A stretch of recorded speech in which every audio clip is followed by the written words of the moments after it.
Hello, ladies and gentlemen, and welcome to episode 37 of ENN. ENN is Exiles Network News. It's your favorite entertainment news podcast where we tackle the most interesting news topics of the week in Exiles fashion. And that means we're going in. We're going to keep it real. We're not scared of being canceled. We're not scared of being ridiculed because we're exiles. We've already been exiled. So it's all good. You're going to get unfiltered, unadulterated truth. And I am joined today by my homies, the full crew, the three amigos, whatever you want to call it.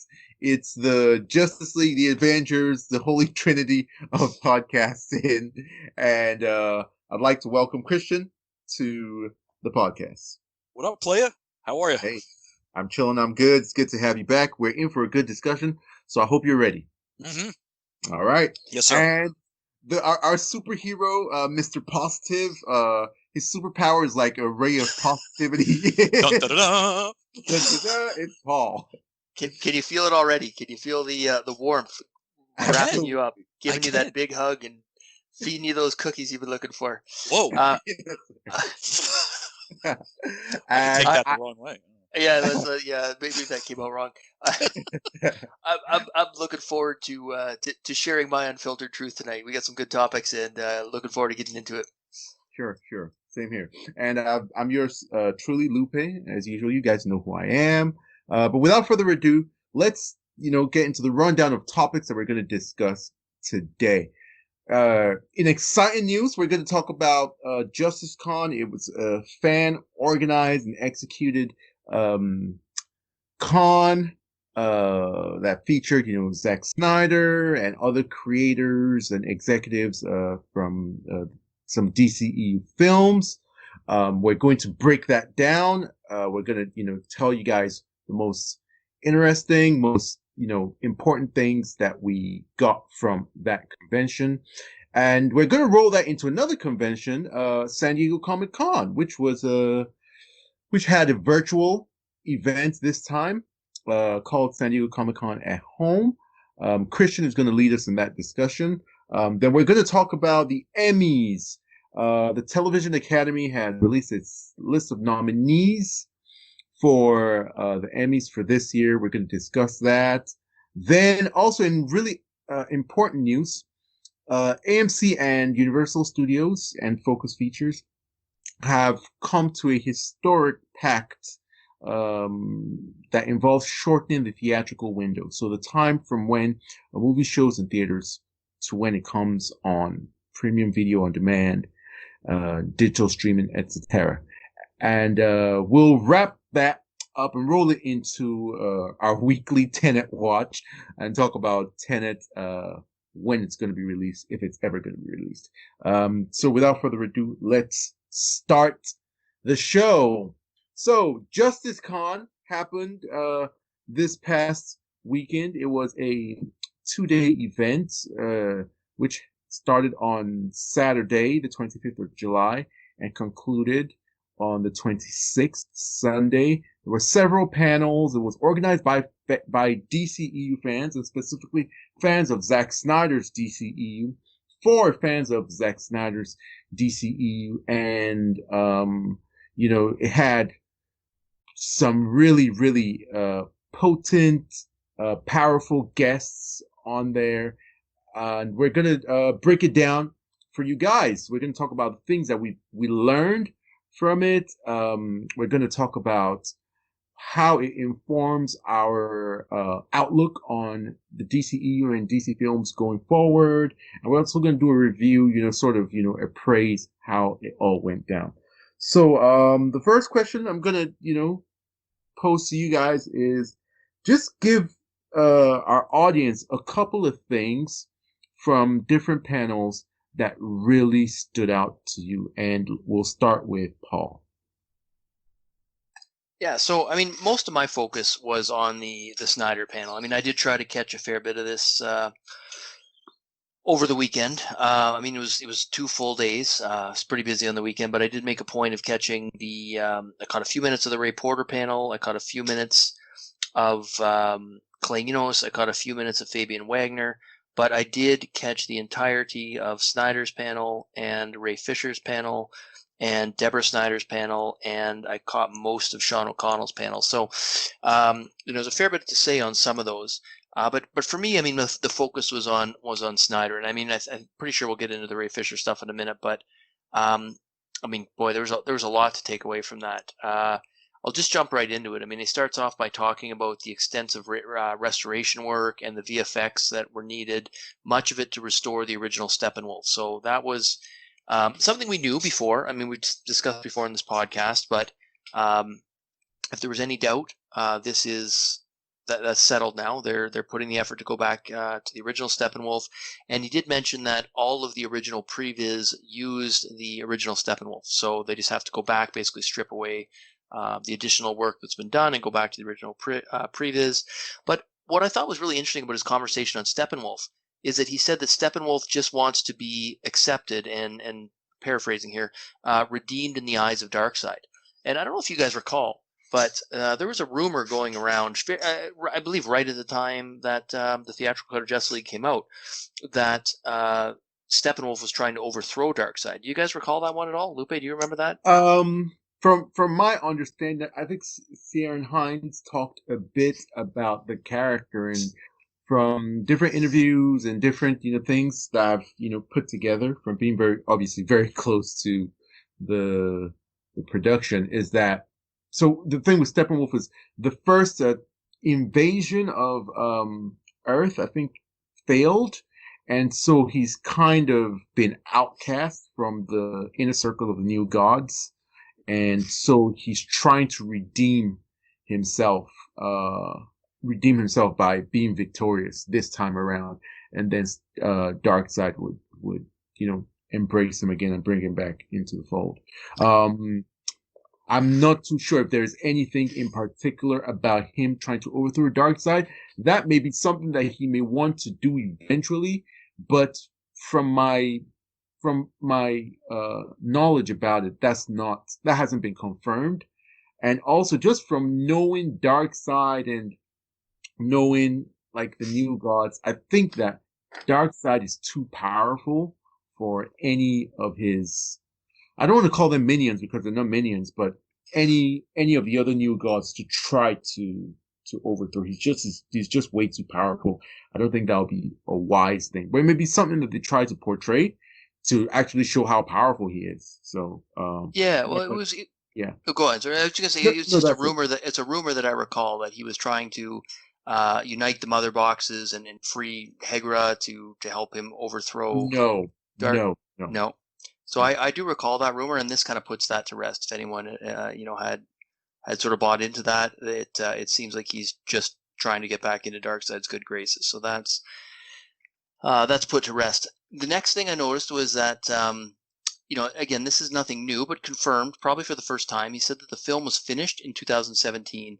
Now, again, he was finished in February 2017 with additional cuts afterwards to try to reduce the runtime down to the studio mandate, which they never got to. But then we get into this word "finished" again. So clearly it wasn't finished from a VFX standpoint, right? It's finished, and he said this before on Vero. It's finished from an editing standpoint. Like he said before in the past, all the editing, all the hard creative decisions were done, ordered into its runtime. I'm assuming that's I believe the 214 is probably what he's talking about being finished in February 2017, but obviously not with the VFX, right? Because he's gone on to say that. Later on in the interview, he talked about the fact that Jason Momoa saw it back when he didn't think that there was a chance anyone else that this would ever get released, which was a little shocking to me, because if Snyder had ever publicly come out and said, "Hey guys, I don't think this is ever going to happen," I would have been out. Like, I'd have been done, right? I think a lot of us at least myself personally, I always said, the minute Snyder says it's not going to happen, I'm out. Like, I'm not spending an hour or two of my day every day following this crap if there's no chance, right? But Snyder never said that. But it was interesting to see that even at the time he showed Jason Momoa, he really didn't think it was going to happen. So obviously he was keeping the door open. He never shut that door. He never told us to stop. But he obviously had some very serious doubts. And he actually went on to say that when he showed it, to Momoa, it was in black and white, which, going to jump around here a little bit, but he later said that basically after seeing a billboard for it, he couldn't stand looking at the color and had to convert it to black and white. So he showed it to Momoa in black and white, and Ray Fisher was asked if he'd seen it, and Ray Fisher had not, and Snyder gave the justification that he wasn't going to show this movie to Ray Fisher until it was done. So not just done, but done. And the rationale he gave is that Fisher had such a prominent, important role, which we know, but that 90% of it was him in his pajamas. So he didn't want him to see it in that state. So clearly, he was playing coy throughout the years, throughout the last couple of years, not wanting to discourage the fan base, trying to keep hope alive. But he, and I think Deborah Snyder as well, alluded a number of times that they really didn't think this was going to happen, right? So it was only in the late stages that it really got to that point. So that was kind of eye-opening to me, because I fully believed the whole time that he thought there was a chance. And that's, I think, all we all really wanted, was to believe that there was a chance. And if there was a chance, we were willing to keep fighting. And the minute he said, guys, there's no chance, we would have stopped, right? So it's just interesting to see how that played out from his perspective in that timeline. So that was of interest to me. Now, there's a couple other things. I've got a number of points here I want to talk about, like the clip, obviously, the aspect ratio are big ones. He's made comments about Whedon's footage. Do you guys have anything to say about any of those points before I move on to some of those other points that came out of Snyder's segment? No, go ahead. Okay. All right. So next one, I guess, I think is probably worth mentioning is the aspect ratio. So in the past, we had talked about his aspect ratio being 1.66 rather than a traditional 2.35 by 1 or a 1.85 by 1. And a 1.66 is still a widescreen format. You're going to have very thin black bars on either side of a traditional widescreen television.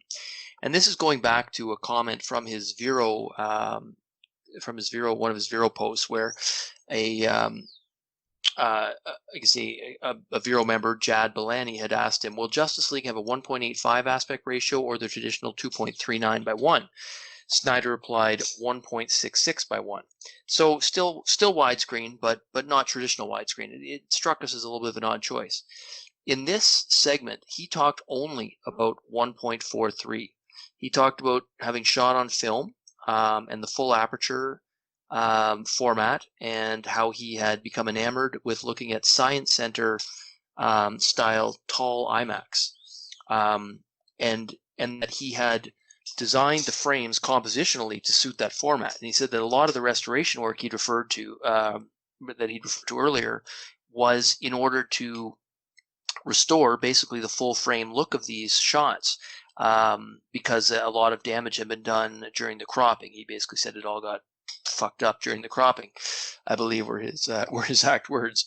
So this really leaves me with some questions, right? Because he is talking about being enamored with IMAX, hoping that people could see this in IMAX, designing the imagery, the image composition for IMAX, thinking that superheroes in particular lend themselves to a more square format because they're more upright, less horizontal typically. And he thought, he went so far as to say that he thought this would be really unique in the genre and help to differentiate it. So everything in this interview said that he is going for 1.43, and he did not mention 1.66 once in this interview. And I listened to it 3 times, so if anyone else out there heard 1.66 anywhere in this, let me know. But that was really eye-opening to me. So I want to get both of your thoughts on 1.43. And I drew that chart which I shared with you guys of all the different formats. Other people have done the same thing online. 1.43 is an odd format for a widescreen television, and I don't personally think it's going to go over well. But what it does make me wonder is he still holding out hope that this is going to get to be seen on IMAX screens? And last point I'll make on that, he specifically referenced Watchmen and the constraints on runtime that the IMAX format has, because it can only be so long before the reel runs out. So if this was to go to IMAX and it was to be in his format, it would have to be shown episodically or with an intermission. So what do you guys think about this? What's your takeaway from that 1.43 conversation? It sure seemed like he's promoting the format to me. What did you guys think? I'll start. Personally, my prediction is that this film will have IMAX engagements. It will have very limited IMAX engagements. Maybe before, maybe after, and it could be in two parts. So 2 weekends, part one, part two, or full length with a bit of an intermission. But that's my prediction because the way he kept on talking about, that IMAX format, you can tell it's something that he is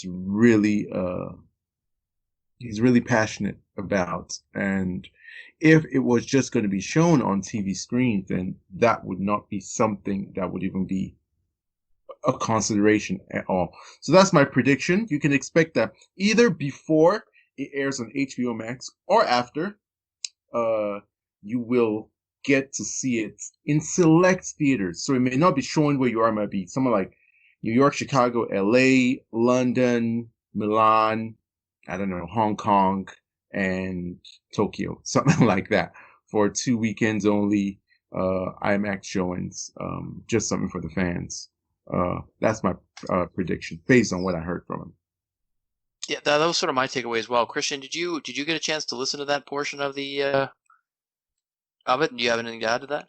I don't really have a ton to add. I mean, I just think that if you listen to what he said in there, and he was kind of playing a little coy with episodic versus it just being one movie, and now you're talking about aspect ratios and everything, and Lupe said his feeling towards IMAX, it does play into that theory. It absolutely does play into that theory that we're getting some sort of limited release in IMAX, which would probably look beautiful, and IMAX is a wonderful format. And why not? Why not? I mean, it's hard to talk about this in COVID, right? Mm-hmm. It is very difficult right now to talk, but we're not talking about this release till 2021. Yeah. Makes So sense to summer plan on this. 2021. Yeah. About May Yeah. at the earliest, I'm thinking. So, And as a matter of fact, if COVID is still like a big thing, there is no reason why it can't be shown after in that format. So, because I mean, Game of Thrones did the same thing, they had some theatrical events. So, yeah, very much agree. Yep. Yeah, no, I mean that's my takeaway as well. I mean the fact that he originally was so clear about 1.66 and now is talking 1.43, and I'm going to add one more piece to this. Grace Randolph, who interviewed him the week leading up to SnyderCon, tweeted out on the 26th, which was the day after Snyder's panel. She said, "The hint is, when all is said and done, everyone will get to see the Snyder Cut as they'd like. It will be a celebration. It's a brilliant release strategy, both from a business and a fan perspective. You're all going to love it. Zack should reveal more details at DC Fandom." So my interpretation of her tweet, what he said both at SnyderCon and previously, is that we're probably going to get 1.66 on HBO Max. We're going to get episodic on HBO Max, because he even said in this panel that he thought episodic would be better. Someone asked him specifically if it compromised his vision, and he said no, he didn't think so, and in fact he thought it would be better. But he didn't go so far as to confirm that it would be episodic. That was on a list of things that will be confirmed at DC Fandom, which we'll talk about in a minute. But if I had to guess, the way she's saying, when it's all said and done, everyone will get to see it the way they like. Probably we're going to see widescreen episodic on HBO Max. When it's done, you're probably going to be able to see it as one full-length movie. And when that's done, you're probably at some point, when COVID's over, like you guys said, get a limited release IMAX showing. And he specifically mentioned Science Center IMAX because there's a couple of different IMAX formats, right? Like not all IMAX is square. There's a 1.9, I believe, and a 1.43 format. So he's talking about the tall Science Center IMAX format, which, like Lupe said, these are not super common. Like I'll have to go into Toronto and go to the Ontario Science Center to watch that, assuming they get it, and I will absolutely do that if I get the opportunity. Yeah, there's one close to where I live, but it's the only one for a while. I think we've got like the Ontario Science Center and Ontario Place, which are both in Toronto, and I'll make the trip to one of those, assuming they're showing it, right? But these are like the big IMAX domes, right? So that would be unique and cool, and I hope that's the case, because Grace did promise that we'll all get to see it the way we'd like, and additionally, I'd like to see it on Blu-ray. So that would be the final icing on the cake. I want to own this thing with the best the best visual quality and the best audio quality, right? Because you don't get the full. I mean, no matter what they say, whether it's 1080p or 4K, you're not getting the same visual and audio quality through streaming that you do on physical media. So I definitely want to see it on physical media as well. And she also is convinced that we're going to get the black and white cut. Now, I'm not convinced of that from anything Snyder said. That's her interpretation. I don't necessarily know that's the case, but hey, why not? Maybe he will. I mean, it's probably not a big job to convert it to black and white. And now that I am speaking from a place of ignorance on that. I don't know how much effort's involved in converting it to black and white, but I suspect that's not that big a deal, right? To convert color to black and white, if they want to put out a separate version in black and white. I don't know what the audience for that would be, but so that's exciting to me anyway. So that's, I think, all I have to say on that particular topic. Going on, though, there's a few other things that were of particular interest before we get to the Black Suit Superman clip. Actually, you know what? Let's talk about the Black Suit Superman clip. So, in particular, I want to talk about that partly because of the aspect ratio. So, he did clarify that the Wonder Woman clip in the cave, looking at the image of Darkseid, was not cropped for social media like we'd suspected. That was the actual 1.43 by 1 ratio that he'd filmed it in. And this particular clip was not full widescreen, and I thought it was horizontally stretched. I thought it looked a little distorted. In addition to not being finished, I thought it looked a little bit distorted. What did you guys think about this clip? So I'll put that question to you guys first before I give my impression of the clip. Lupe, Christian, Lupe, you might as well go first. What was your thoughts on this clip this 5-second clip of Black Suit Superman that he shared with us? I'm a all in Superman fanboy. So any clip of Superman, whether I've seen it before, whether I've seen it a million times, never seen it before, will see it in the future, whatever, is going to make me excited. So there's that baseline. Yes, I did like it. I did enjoy it. But also there's a double-edged sword with that, right? Being that I'm so familiar with the mythology. As a kid, I've imagined it in my head, basically all my life to this point. So I do have an expectation of what I want to see. And for people who know the mythology, when Superman comes back in a black suit, it has a particular look. Like the suit doesn't have a cape on it. His hair is longer. I don't expect him to have long hair in, 2020. That's not the sort of like edgy style. But I'd expect someone like, maybe just thicker hair, full of beard, something like that. But Zach did say that he was battling meddlesome executives and a studio that wanted to Disneyfy the movie. So it seems like a compromise. And if you count, your blessings and, take a look at the silver lining, we actually got something when we could have got nothing at all. Which, not to go too deep into my reaction to the Snyder panel, but he just continues to impress me, and he reiterates why he's my favorite filmmaker and why I think he's a truly special filmmaker. Because a lot of times we talk about how we love artists and the concept of artists, and artists are people who make these incredible pieces of expression of human concepts and the human mind and ideas and whatever, and storytelling, and they do it with originality, with flair. They do it from a place of pureness, where they're not doing it for commercial gain. That's an artist. That's, that idealized version of an artist. And Zack Snyder is truly that. Like, he made this film, and there was so much from the studio going against him, but he fought every single step of the way. He fought up till the point that he got so frustrated that he left. So seeing this clip, basically what I'm saying is that I like the clip. Superman, the black suit, is one of the things that I've wanted to see all my life in this context, in context of resurrection. But it's not exactly how I wanted to see it. And I know that if Zach had his way, it would have even been more accurate to what the comics are. And, but, I know I'm rambling and I'm going on, but I don't want people to think that I'm, talking about comic book accuracy. No, the look is actually a really cool look. It's a look that's different from his normal, caped costume. It's not just a color change. It's actually like an entirely different suit that communicates something entirely different. So I did like it. I'm excited to see it in the film in all its glory, in motion, doing other things. But there's that double-edged sword of, I wish that he could have even pushed it even further. That's how I feel about the clip. Christian, what was your takeaway from the clip? I mean, like Lupe, the black suit Superman reveal should not be shocking at all. I don't think it's anything that should have been shocking. The look is sleek. It looks quote unquote cool. It's nice and everything. But Warner Brothers has had a hard on for this black suit on screen for a long time, and I'm sure Zach has too.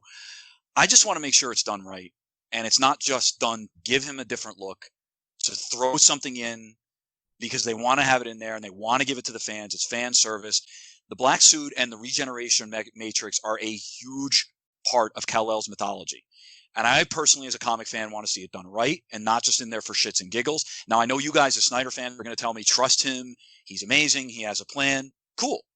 Personally, I'll reserve judgment until I see it. So seeing that didn't make me any more or less excited. I was just like, my expectation was that we were going to get the black suit Superman. I don't care. I want to make sure it's done right. And if it's not done right, don't do it. It's that simple. If you're just doing it because Warner Brothers has been pushing this goddamn thing for how long, or Zach just wants to have it on the screen, again, I know what you guys are going to tell me. Fine, but that's not what I want. I want that thing to be done right and for a reason. It's part of Kal-El's journey as he's coming back from where he was. Very important part of his mythology. So that's where I'm coming from. So to me, it was just kind of like, cool, nice little thing that we threw in there. I rather would have waited for DC fandom. Maybe we would have got something a little bit better.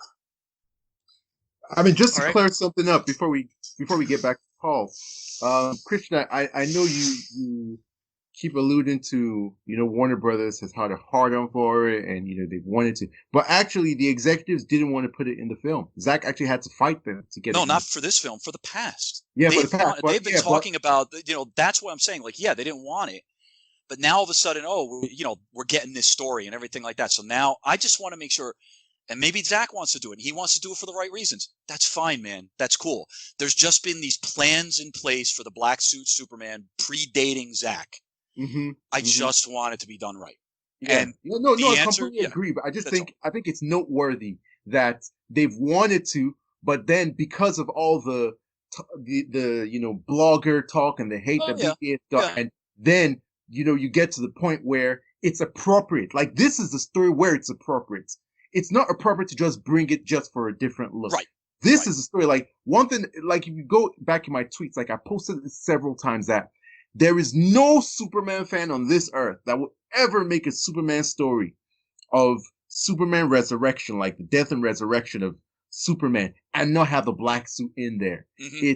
It's just not done, period. So to not see it in the Justice League theatrical cut made me feel like the people who had control over it are not Superman fans. That's my opinion. You can say, oh, it's harsh or whatever. But when I see that kind of thing, I know that the executives, I know people who are in control, like Joss Whedon, whoever signed up on it, including Jeff Johns, are not Superman fans. You can say, oh, how can you say that? Whatever. But it's such a basic thing that it was just shocking to me. So seeing Zack Snyder say that, he fought so hard for that, and he actually kind of coyly tricked them and did sort of, camera tricks and all these things to make sure that suit, that important part of that story is in there, just reiterates what I know about him as a Superman fan. We have that in common. But I think it's quite interesting. Warner Brothers, they really messed up with the whole Justice League and Snyder Cut, because They really messed up. Well, That's what this reminds us of. and Lupe, I mean, he said it himself, and this is something that I think we've known for a while, that he said the execs were fighting him. He said that he'd specifically colored the suit with the padding in such a way that it could be converted more easily in post, and that they'd actually run tests during filming to make sure they could convert it to black in post, because they weren't buying in at the time of filming. But he always felt that he could, I guess for lack of better words, Snyderize it when the time came. But he actually went so far, and this was one of the more subtle but funny pieces of this panel that I really enjoyed, was that he you could see just the befuddlement he had with regards to the whole injection of humor, because he said, when he approached executives about it, he said the reaction is, well, that sounds like you're trying to be dark and scary and not hilarious. And he's like, could somebody explain this to me? Like this whole idea that it needs to be hilarious. Like, he seems as befuddled as the rest of us are by this, and it's which I think we all could have suspected, but it's so mind-boggling that the general audience mindset has become such that it must be hilarious. Everything in a comic book movie must be hilarious. If it's not hilarious, what are you doing? What went wrong, right? I mean, just to I not to disagree. cut you off before you go on. Sorry. I sincerely apologize, but let's remember that it's not the general audience mindset. It's Yeah. bloggers and critics and YouTubers. But carry on. No, Lupe Yeah, actually no, just that's said a what good I distinction. was. That's a good That's where I distinction. was going to, and I don't, and I'll shut up so you can go on, Paul. But yeah, I think that's important, because Logan wouldn't have been as popular as it was, and you know what I mean, like those.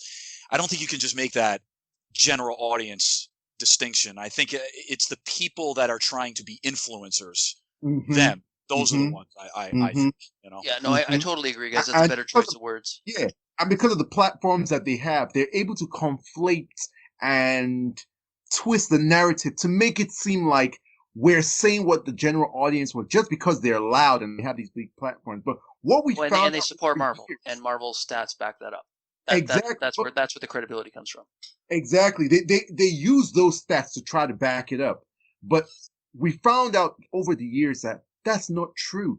It's just their little sort of their little clique of nerds, and they have big platforms and they have a loud voice, but really general audiences would consume anything if it's good storytelling, whether it's serious as a heart attack or whether it's lighthearted and funny as whatever. If it's good storytelling, the artist is telling their story, they will. It doesn't matter how it's. So that's an important distinction and important sort of narrative distinction that we have to continue to dispel. Well, and I agree with you totally, but what I would say though is that Warner Brothers fully bought in that Oh this yeah, small segment of nerds was representative of the general audience. Like, oh I don't yeah, think there's any question about that. oh yeah. Even though I don't believe that that's accurate. It's accurate to the extent that if you want to attract a 4-quadrant audience and you want people bringing their kids, that neutered and hilarious and non-threatening and brightly colored is probably going to bring in more kids. I think that's fair, and I think that's probably, anecdotally speaking, I think that's probably accurate. But as we've talked about before, when you take the third movie in a trilogy, which was to be more than a trilogy, but at the time that was the third movie in the series, and completely alter it to suit an audience that wasn't invested in the first two, I mean, that's an absolute recipe for failure, and we've seen that before. I mean, we've seen it with the Donner Superman movies. We saw it with the Batman movies. I mean, it just, the mistakes repeat themselves, right? So, no point beating a dead horse, but it was just kind of refreshing to see Snyder befuddled and exasperated by it the same way that we were. Biggest takeaway there is that the movie wound up failing with the people that they were trying to make it for. Yeah, Think because they about didn't that want for a it. They second. didn't want it in the first place. They just wanted Yeah. to shit on it. And that's exactly it. And somebody like me gets crapped on because I'm a quote unquote MCU fan, which is not fair. I'm a comic book movie fan because I like them all. That I didn't want Justice League to be what it was. That's not what I wanted. And when it was a bastardization of what I saw before. BVS might not be my favorite superhero movie of all time. I appreciate it for what it was. Now you're going to take this story that we started in a beautiful movie, A Man of Steel, by the way, which is fucking borderline perfection. I love that. Borderline perfect. Absolutely. I love Man of Steel.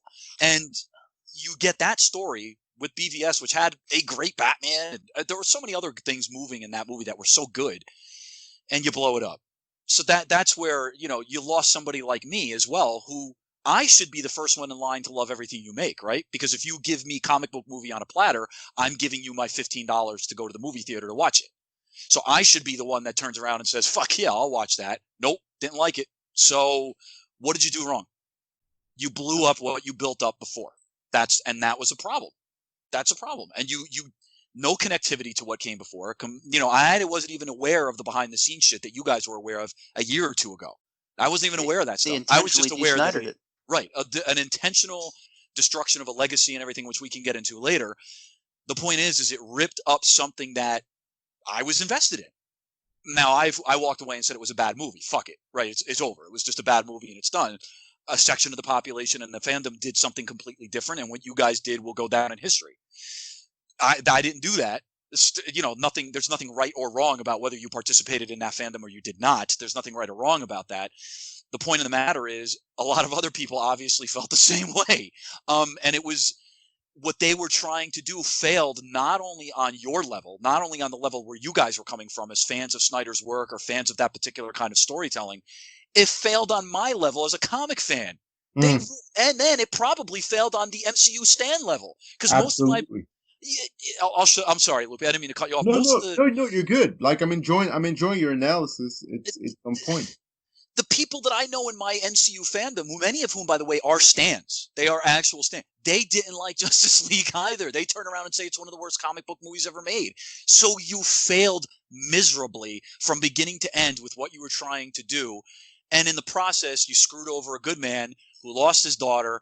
And apparently now all kinds of other shit happened behind the scenes with Ray Fisher and all that kind. So what did you do? What did you do? You accomplished nothing and you tarnished your legacy. Now, I like Shazam and I like Wonder Woman and I'm happy about Wonder Woman 84, but you fucked everything up. That's I don't get it. That's where I personally have my confusion. You guys we've beaten the dead horse, as you said, and we've definitely destroyed this topic and talked about the influencers and the bloggers, and you guys are right. You're not wrong. What boggles my mind is you lost the very people that you were trying to get, and then you lost the people that were your fans to begin with. Wow. Mind, yeah. Wow. That's the perfect, reaction to it. Wow. And we'll get into this later. Oh, go on, Lupe. Do you have? No, I don't. I was just going to say, we'll get into it in a minute. Once we're done talking about Zach, I wanted to mention briefly a couple of things that were said by some of the others, including Sean O'Connell, who talked about Elseworlds and where this sort of lies. But so we can continue on that conversation a little bit when we get to that point. But not to beleaguer this topic, but I just want to run off a few more things that came out of Snyder's panel. So basically, I'll rhyme off a few of these, and then you guys let me know what you think of this. So, number one, his comments on using Whedon's footage. Of course, Humberto Gonzalez had stated at some point that he was going to be reusing Whedon's footage, which makes absolutely no sense because Whedon threw away Snyder's footage. So why would Snyder use Whedon's footage? He's got his own footage. But he put that to bed, and he basically said he would sooner burn it than blow it up, burn it, than use a single frame that somebody else shot. So that rumor was put to bed in emphatic fashion. He talked about the film name, and we talked about this last week, where it was news to me that it isn't actually officially called Zack Snyder's Justice League. So he was asked about that, and he said that is the name that everyone wants. He thinks it's the correct name to call it Zack Snyder's Justice League, but there are some legal obstacles that they're working through, and that we would find out the name by Comic-Con. So I expect that we will find out by Comic-Con that it is called Zack Snyder's Justice League, but as of right now, it is still fighting through a few legal hurdles to get there. He talked about DC fandom, you mean? By DC fandom? Sorry, did I say DC Comic-Con? DC Fandom. Sorry. Okay, gotcha. Yeah. Sorry. And he talked about the film format, so he wouldn't answer whether it was going to be film or episodes, but as I mentioned earlier, he said that he does not think episodes compromise his vision. He thinks it might be better. Grace said she thinks everyone will get what they want, so I think we're going to get both. He said we will find out at Fandom. He confirmed that it will be greater than the 214 runtime, which I think everybody knew by this point. We should also find that out at DC Fandom. And he confirmed that we will get a trailer. Well, he said a teaser. He clearly said teaser, but Grace has gone on to say that it's long. She's seen it unfinished. It has a lot of rendering still to do, but it is long. It is more than 2 minutes. So we're looking at a substantial teaser or trailer, whatever you want to call it, for DC Fandom. So I think that is pretty exciting news. So we've got a lot of stuff to look forward to in the coming months. Other points quickly I wanted to touch on here. He thought about dropping his own personal trailer in Hall H. He mentioned the thought crossed his mind in either 2018 or 2019. He said a year or two ago of sneaking in and trying to bribe someone to put it on, which coincides with him being at San Diego Comic-Con in the area back in July of 2018, right? There was a lot of speculation that he was staying at a hotel on, what is it? Catalina, Coronado, the island, basically right off San Diego. I believe he's at a beach there, a hotel in their little island there. And there was some speculation that he was going to show up there. It was dispelled, but this was around the same time that the Dark Side on the cave walls photos were leaked, or at least were supposedly intended to be leaked, I guess I should say. Lupe, you'd know more about that than I will, so I'll let you talk about that. But it kind of confirms some of the circumstantial evidence that people were talking about. And even back at the time, there was people talking about, well, what if he had a trailer? So this seems like this is more than just blowing smoke. Like he might have actually had a legitimate intention of trying to show his trailer there. He later went on to talk about his surprise, or his what was the word he used with Grace? Basically, I guess just a reveal, and the reveal was his American, another Ink to the People ASFP T-shirt. This is going to be the associate producer T-shirt, basically. So this is for the first 1,000 people that sign up for DC Fandom are going to get a free ASFP Justice League associate producer T-shirt with a banner on the back where you can put your name. Which is pretty cool. If you don't get one, you can buy it, just like many of us have bought many of the other T-shirts. So that money can go at least partially to charity if you aren't able to be one of the first people to sign up, which is kind of cool. And other than that, that for me was my major takeaway. So I'll pass it over to you. Christian, Lupe, whoever wants to jump in first, let me know what your thoughts are on those topics, or if you have anything else to add on the Zack Snyder panel before we sort of touch on some of the other panels. I don't really have anything else to add to the Zack Snyder panel. It's just as I said, it reiterated. Yes, I got it right. Success.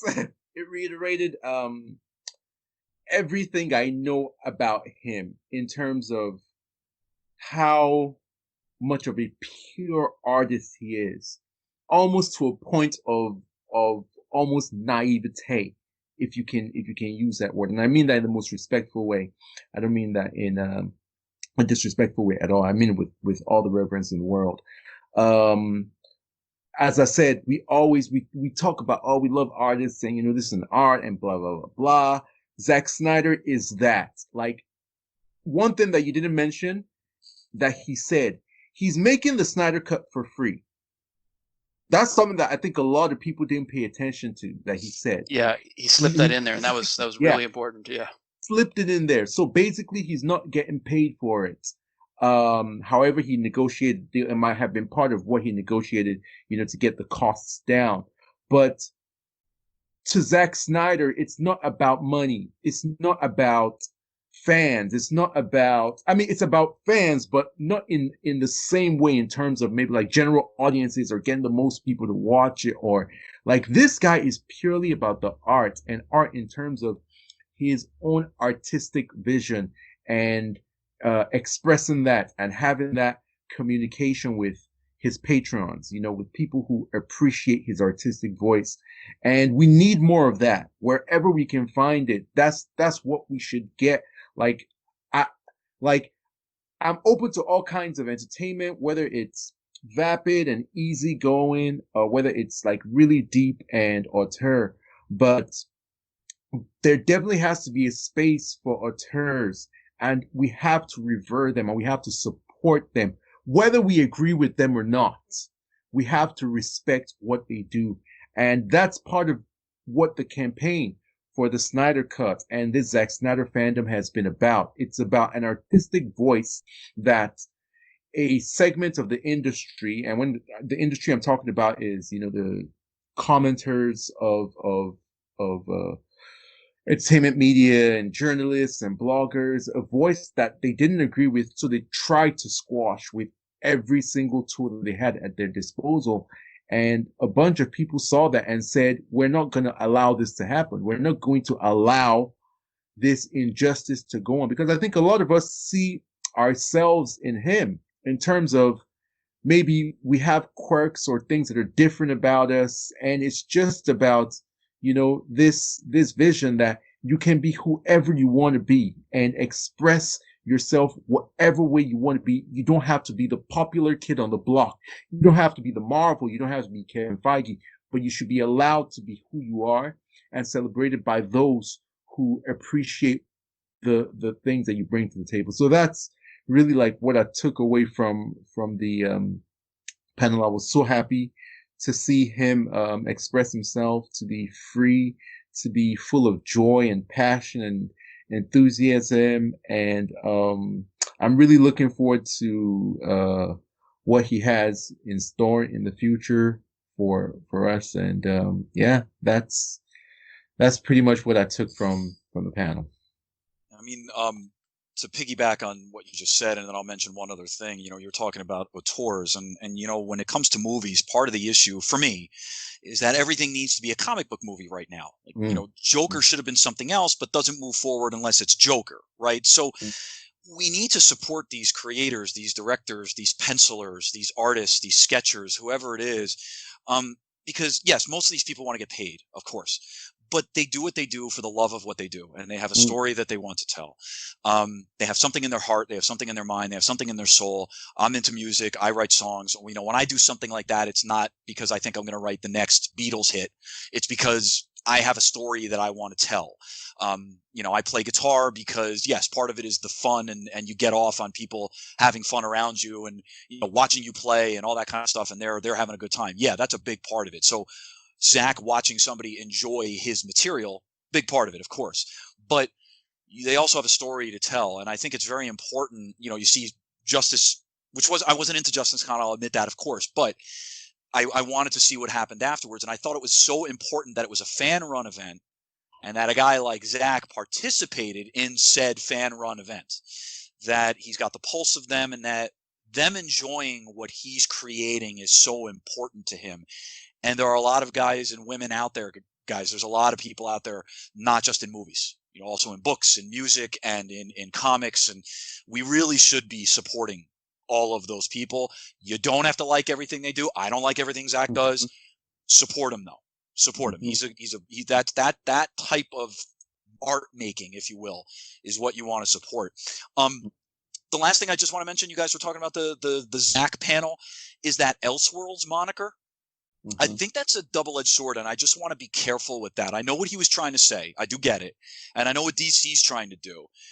I think we just want to be careful, because what will happen is, like, when people start defending one universe over the other, and now we start fighting over that. And it's like, well, the DCU is like the main continuity, so Zach's Elseworlds, fuck that. We don't care about that.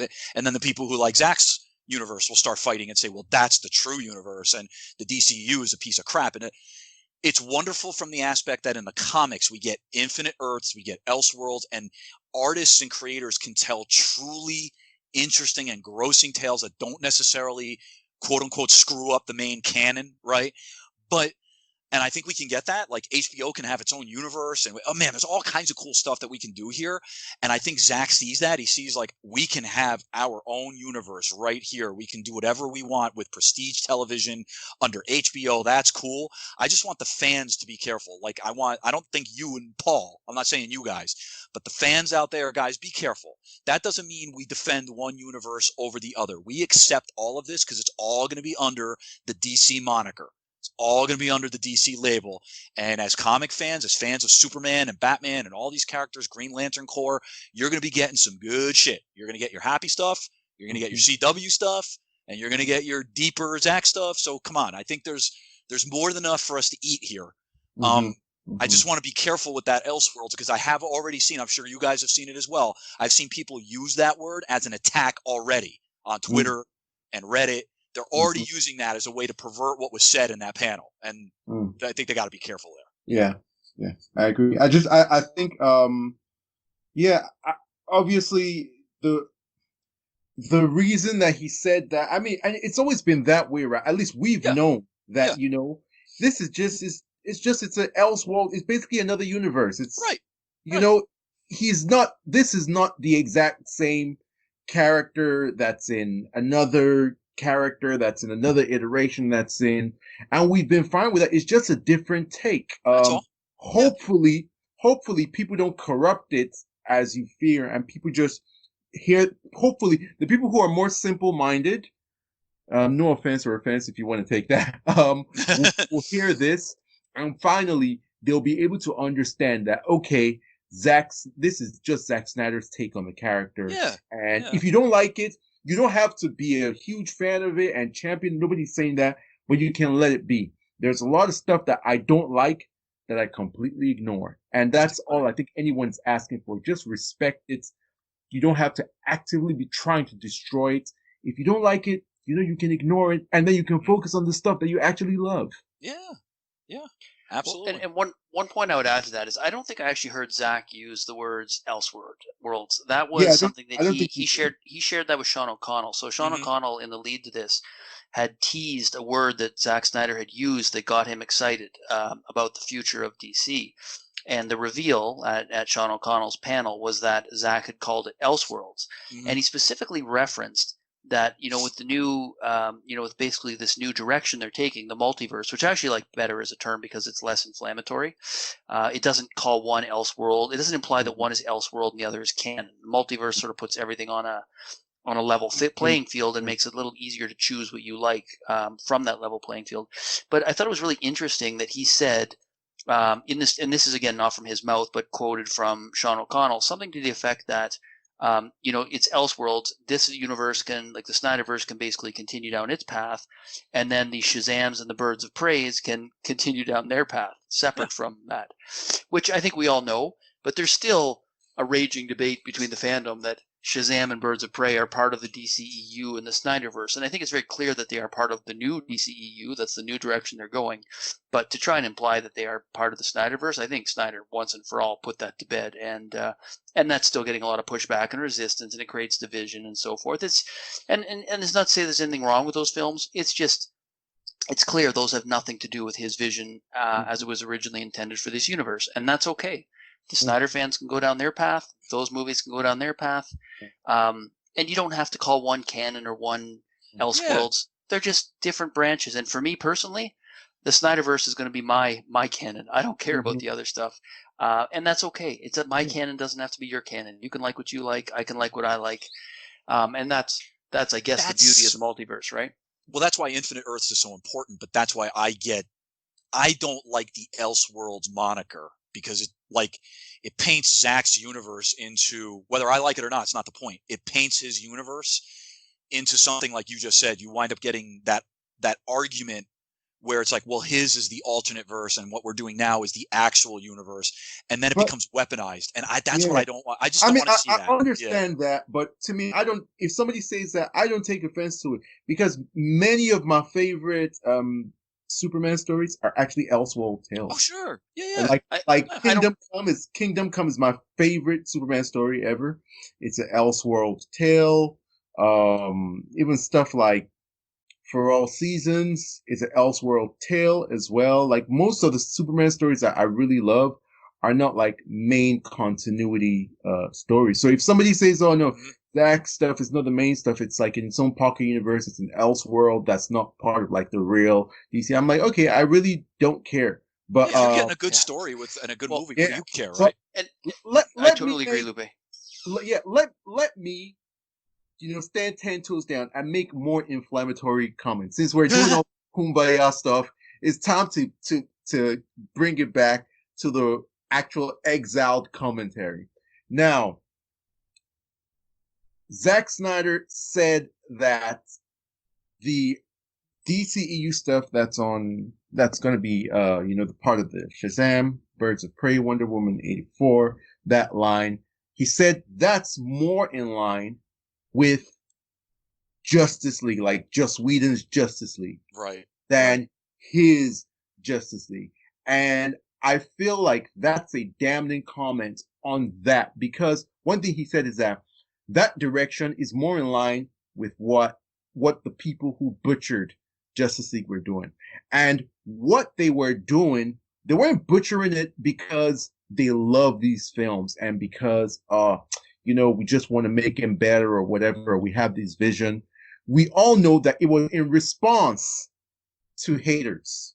And that's one thing that I can never get behind. Now, I did enjoy Birds of Prey. Like I've said that several times. I Yeah. liked it. couldn't Shazam, I finish think it. was a good movie. Aquaman, I thought was passable. I watched it once. I'll never watch it again. It's whatever. But I can never be fully invested in them and give them that status, that high status level. Because in my mind, and not even in my mind, it's a fact that they're compromised films. That's just a fact. If you want to exile me to the wastelands, feel free. I'm already there. I'm chilling in the wastelands, already exiled, and I'm just gonna call it like. See, now, if you like those movies, it's fine. You can go ahead and like them, but let's not deceive ourselves or try to sugarcoat things or try to, you know, hide the truth to save feelings. Let's be real.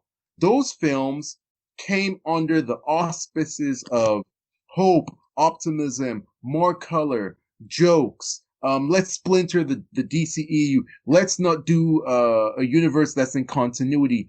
All these things that were basically a checklist of everything that the most virulent, strident, hateful, spiteful haters of the DCEU wanted. That's exactly what Joss Whedon was doing. That's exactly what John Berg was doing. That's exactly what they brought Joss Whedon, a Marvel creator, in to do. That's exactly what they brought in James Gunn, a Marvel creator, to do. Basically, to tailor the universe to suit people who absolutely hated the universe. So, I mean, to me, it's compromised. The artistic integrity is not where it should be, and that's just the way I feel about it. And if you want to cancel me, and whatever, feel free. I've already been canceled, so too late. As I say, but those are the facts. Like, and one thing about me is that I tell the truth, no matter what it is. But if you like them, that's perfectly fine. But know what you're liking, and don't lie about what you're liking. Don't try to deceive me, because you can't pull the wool over my eyes about what it is you like. That's perfectly fine. As I said, I actually did like Birds of Prey. Yeah, and I like Shazam. I haven't watched Birds of Prey. I have to be honest. I still have yet to see that movie. It's not bad. You should watch it. It's not bad. Actually, I disagree wholeheartedly. I couldn't finish it. I gotta try. Try hard, edgy comedy with lazy attempts to make the characters relatable. It was befuddlingly bad in my mind. But anyway, yeah, whatever. For example, I don't particularly like Shazam because I think it's low quality filmmaking. I think, to me, it felt like something that should be on the CW, but that's just me. Yeah, I actually liked the family. I didn't, everybody praised when Zach came into the movie, and Zachary came into the movie, and when Shazam was on the screen. I actually like everything with Billy and the family so much more. I agree. I agree with that. Yeah, totally. I think that Zachary Levi was not a good Shazam. Maybe he's a good Shazam, but think about this: the way he played the character, he was even goofier than actual Billy Batson. Think about it. He's goofier than the New 52 version, which is what they were going for. I know, but forget the New 52 version. In the film itself, yeah, he doesn't match his personality. Batson. Yeah, exactly. Personalities don't even match. That was probably the biggest takeaway. While I like the movie, I have to admit, I really do like it, especially the family scene at the end. I think that's all fantastic. Mm-hmm. Not the family in the costumes, Christian. I still like that. Oh God, I think it's so great. It's so great. It's anything with a costume in that movie needs to be cut. Everything else was acceptable. Yeah, but that's part of Shazam's charm. I mean, that's Captain Marvel's charm. That's part of Captain Marvel's charm. But I mean, besides of that part of being his charm and part of being the Wizard's family charm, I agree with you. The biggest problem was that the two characters are supposed to be the same person, and they felt so far apart. They did not feel like the same individual, because Levi was clearly playing a caricature of somebody else. Like he was, I don't know what he was doing, but he went off entertaining if he was doing his own thing, but he wasn't doing his own thing. So very weird. And Aquaman was a weak movie. Might have been the most beautiful comic book movie I've ever seen, but it was weak. What? It's so beautiful. That movie. You know what? I saw it in IMAX 3D and thought it was visually stunning. And then when I tried watching it once on home release, I thought it couldn't be the same movie. Just Like, ignore the hair in the water and you'll be okay. Oh, Just, it's bad. It looks like they're pasting. It looks like they're pasting onto the water. I can't watch there are it. some sequences that look good, but then there's some sequences that also it's shot digitally. The sequences in the daytime on land look very cheap. yeah, Like the the underwater daytime stuff, sequences look yeah, cheap. the third act stuff, some of it like looked. I thought maybe it's at times way too colorful, which is part of the color mandate. Yeah, that's why I thought it was pretty. Yeah. But So yeah, like some sequences were good. The stuff with I thought the stuff with the trench was absolutely breathtakingly stunning. If you remember, like that cross section of the sea yeah, the with trench was good. Aquaman and Mera diving down with the flare and all the trench creatures like swirling around them, like that was beautiful. Even the I thought his third final act, fighting battle the was good Kraken. too. Yeah, Yeah, there were good sequences, but there are horrible looking sequences in that movie. Absolutely atrocious, like stuff that looks like And so glossy and cheap and the stuff in the Italy was a little questionable. I mean, oh my god, and the costuming was awful. I mean, the corn cob costume on him and the cosplay costume on Mara, atrocious. Her yeah, costume was bad, but his costume was comic accurate. It looked yeah. good. Yeah, It looked good. I still I didn't loved like it. it. I loved And it. and the dialogue. Oh my god, the Yeah, well, you dialogue. got to get I over mean, the that. dialogue is it's unwatchable on rewatch. Like you could tolerate it once. I had a couple beer before I went, and I was able to tolerate it. Again, when tried watching it again on my own, I could not make it through 15 minutes of that movie. The opening where she's eating the goldfish out of the fishbowl, I was already like, by the time we got to the cell phone in the bar, I had to tap out. I could not take it. And see, I think that's why when you look at, and I disagree it was that bad because it was enough for me to get through, but it's not my favorite comic book movie at all. Have you But I watched it think, twice, Christian? Watch it oh a yeah, I've second watched time. it like 4 times. Oh I've watched the wow, movie like 4 times. you're Wow. better Yeah. than me. I have that movie downloaded, so I've watched it at least 4 Okay. times. That proves, when you see stuff like that, it goes bringing this back to our Snyder Cut conversation in the panel at JusticeCon. That proves what they were trying to do. It's Mhm. right there. So you're absolutely Mhm. right, Lupe. Like I can like Shazam all I want. Mhm. I could still recognize what they were trying to do. I still like Shazam. I do. I can't help it. I like the movie, but No, it I is like Birds of Prey. As I clear. said, I like Birds of Prey, but I'm not gonna sit here and Yeah, bullshit you and it's tell you it's clear what like, they were trying to do. yeah, Clear what they were trying to do. Yeah. yeah. Okay, let's move on, Christian. Carry on.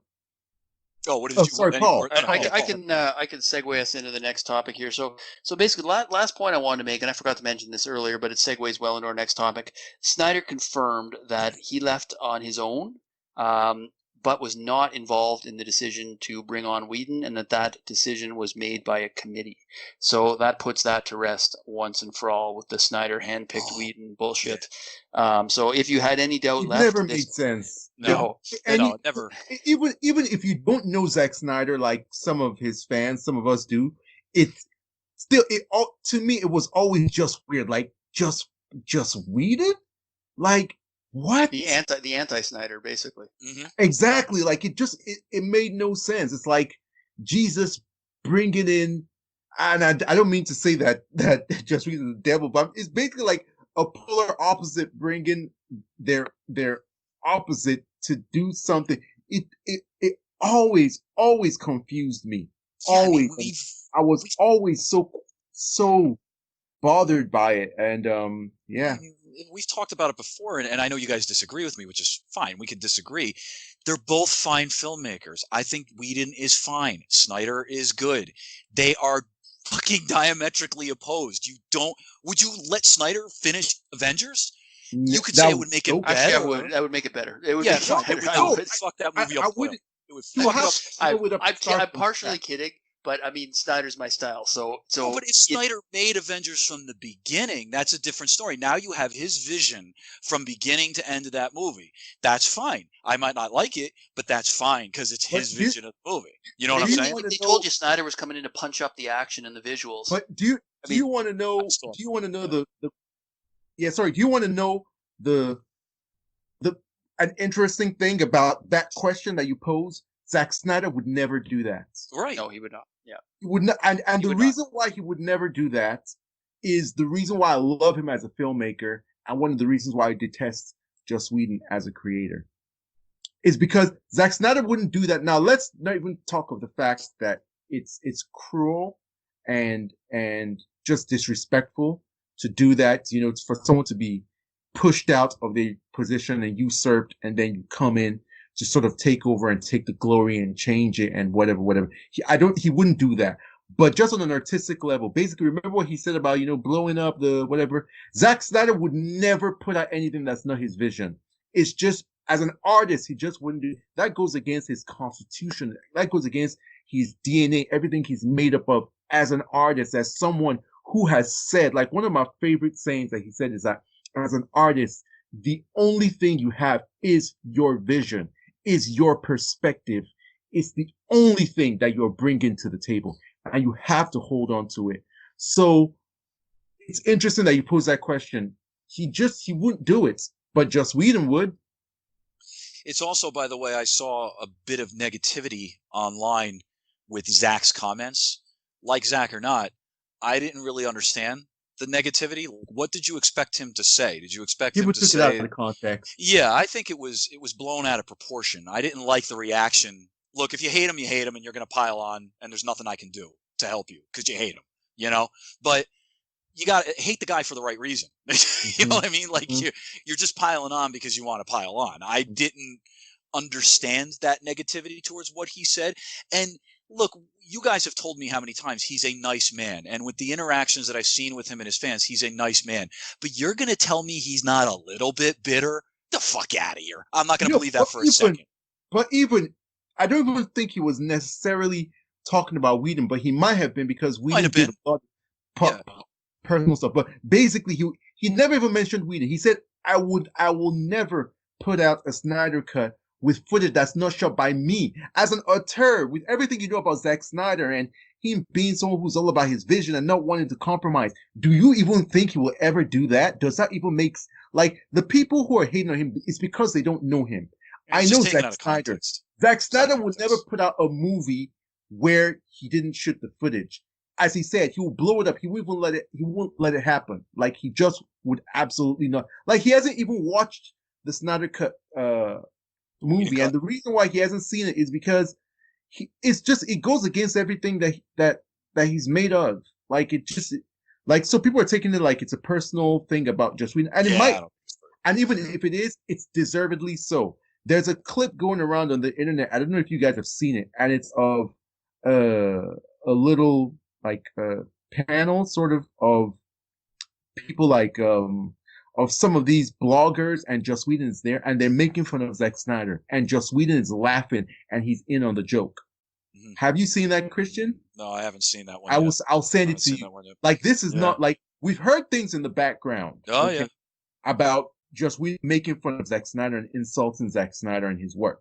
But I'm telling you, like, this is like visual evidence. It's out in the open. It's there. These YouTubers, bloggers, whatever you want to call them, they're making fun of Zack Snyder. There's a product, and they're like, it's a shock slider, something like that. It's a shock slider, sock slider, and they're trying to make it sound like Zack Snyder, something like that. And they're all laughing and taking turns, and Joss Whedon is in on the joke and laughing and taking turns with it. It was pretty gross. It was pretty gross and not at all funny. Like, it was that try-hard comedy that I guess has an audience, but it wasn't even funny. Like, not even remotely funny. It was just sad. But there's an audience for that type of unintelligent snark. I don't get it. And let the audience be the audience if they want to. It's entirely unprofessional for a fellow creator to jump in on that. I'm sorry. It's just unprofessional. You don't. Absolutely. Yes, it is. You don't do that. You don't do that. It is. He should have cut them off right there. Like, hey, like, don't do that. Like, come on, guys. Like, that's what a mature person would do. But as we've been saying, this is what the internet has been doing for years.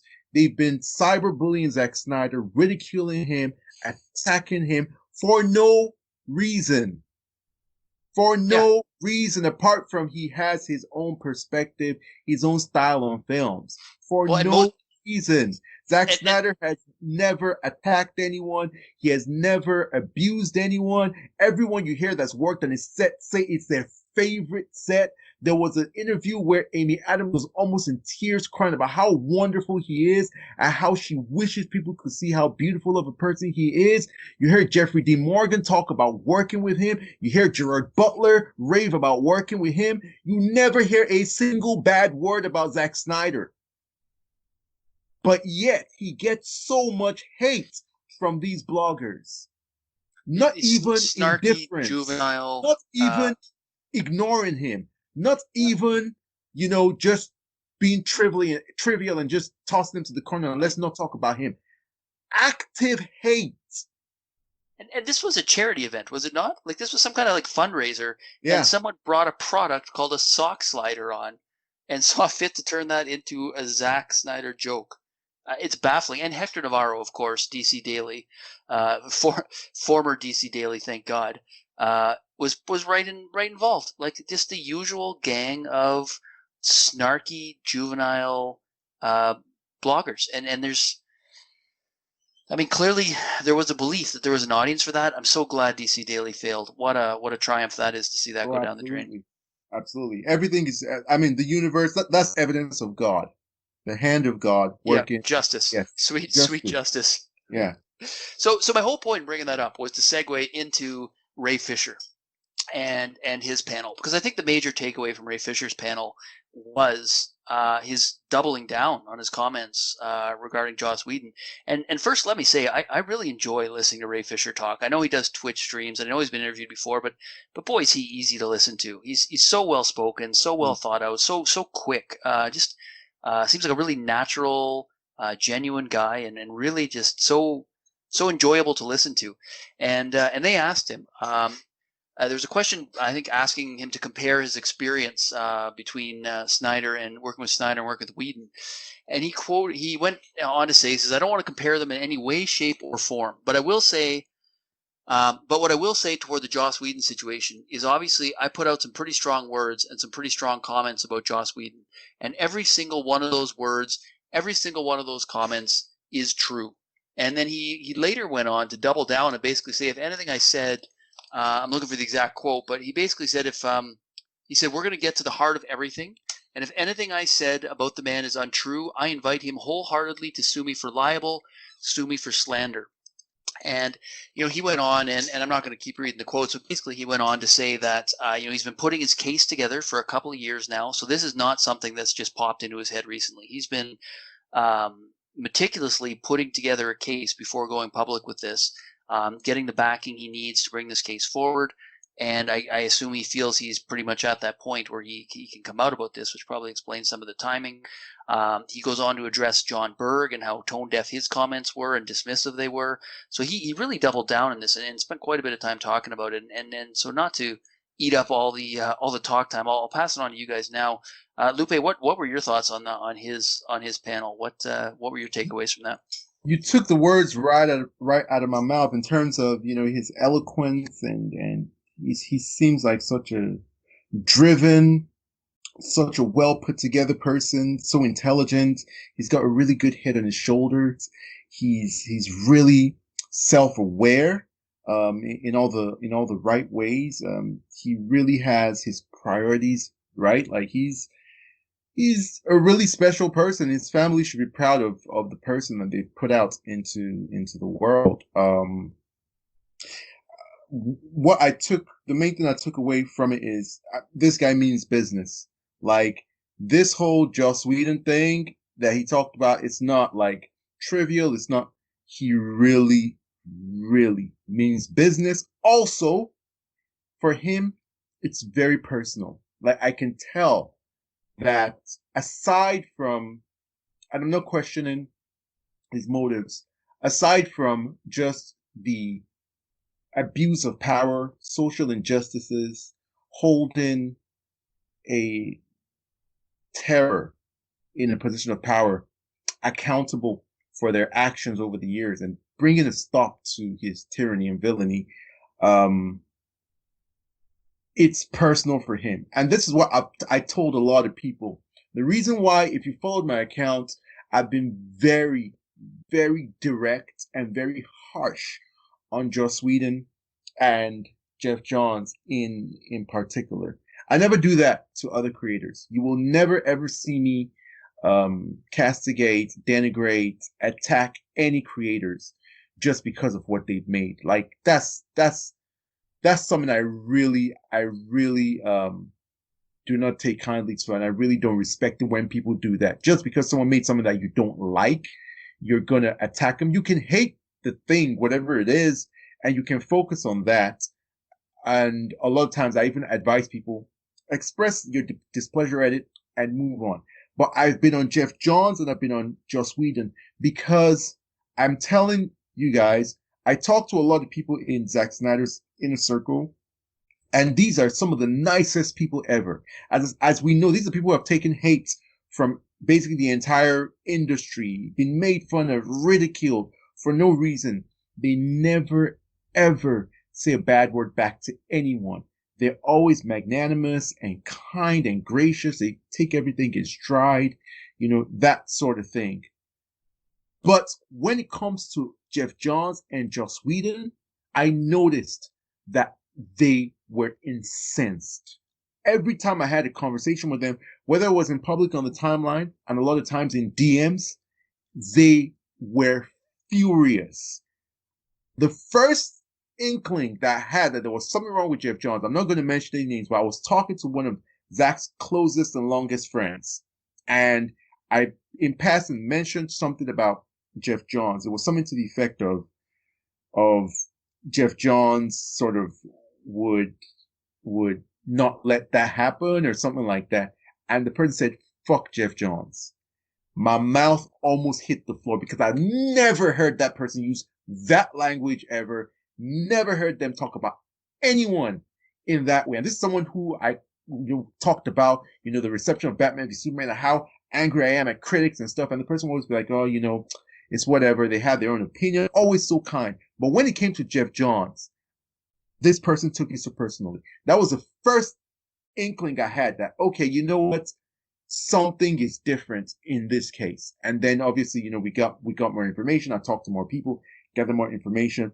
So what you see with Ray Fisher and how dogged he is and how he's going to follow this to the letter of the law, to the nth degree, part of it is that it is so personal to them. What Jeff Johns and Joss Whedon did went beyond something professional. Like, it's really, really, really personal. And Joss Whedon is going to pay for it, and deservedly so. And I like the fact that Ray Fisher, he's very, very calculated, and he's going to do everything by the book. This is not just going to be Twitter accusations with no evidence bringing someone down. It's actually going to be documented and very regimented, and it's he deserves it. He does. That's my takeaway. Christian, what are your thoughts on it? I apologize. I had myself on mute. Good points by Lupe, and I know we've talked a lot about Justice Con, so I don't want to go too crazy on this, and I'll try to stay short. But seeing Ray Fisher once again being a sign of light on this, and more of these allegations, you try to keep it's impossible anymore. You can't. Keeping the work separate from the personal. You can't. Whether my view is that Whedon is a bad director or a good director or whatever, that's not the point. It doesn't forgive you from being a bad person. And we've learned from people like Charisma Carpenter and others, he's a douchebag. And Ray's not holding back anymore. And this, I think, needs to come out now, because there was obviously all kinds of legacy destruction going on behind the scenes. And if this is the kind of person he is, then this goes beyond just like creative integrity and stuff. Like, this is just right versus wrong. That's it. And in the era of the Me Too movement, in Black Lives Matter hopefully getting more attention than it did before, this is the time to bring this out. Let's do it now. It's not about worrying about being sidelined or blacklisted in the industry. No. It's right and wrong. Now's the time to do this. So I'll say it again. As a guy who's been a fan of some of Whedon's work in the past, yeah, this is disappointing, and I have zero issue with this coming out. This shit has to come out. It's like Bryan Singer. I like Bryan Singer too. I like his work. But sorry, if the allegations are true of what he did, he's a fucking scumbag. That's it. and I personally won't support him anymore. Others can make their own call. If he goes off and makes another movie again, Hollywood gives him another chance, they want to support it, that's fine. I can't support Singer anymore, and that really disappoints me because I liked a lot of his work in Valkyrie, and there's a lot of X-Men, there's a lot of shit that he's done that I've really liked. But what he's done to kids, apparently, is horrific. It's horrific. So at this point, I would say to Ray, document it, do it right. We can't let this shit happen anymore. It's that simple. So if you're going to go and destroy a person because you think you can, because you're powerful, and this is his first movie, whatever it might be, fuck you.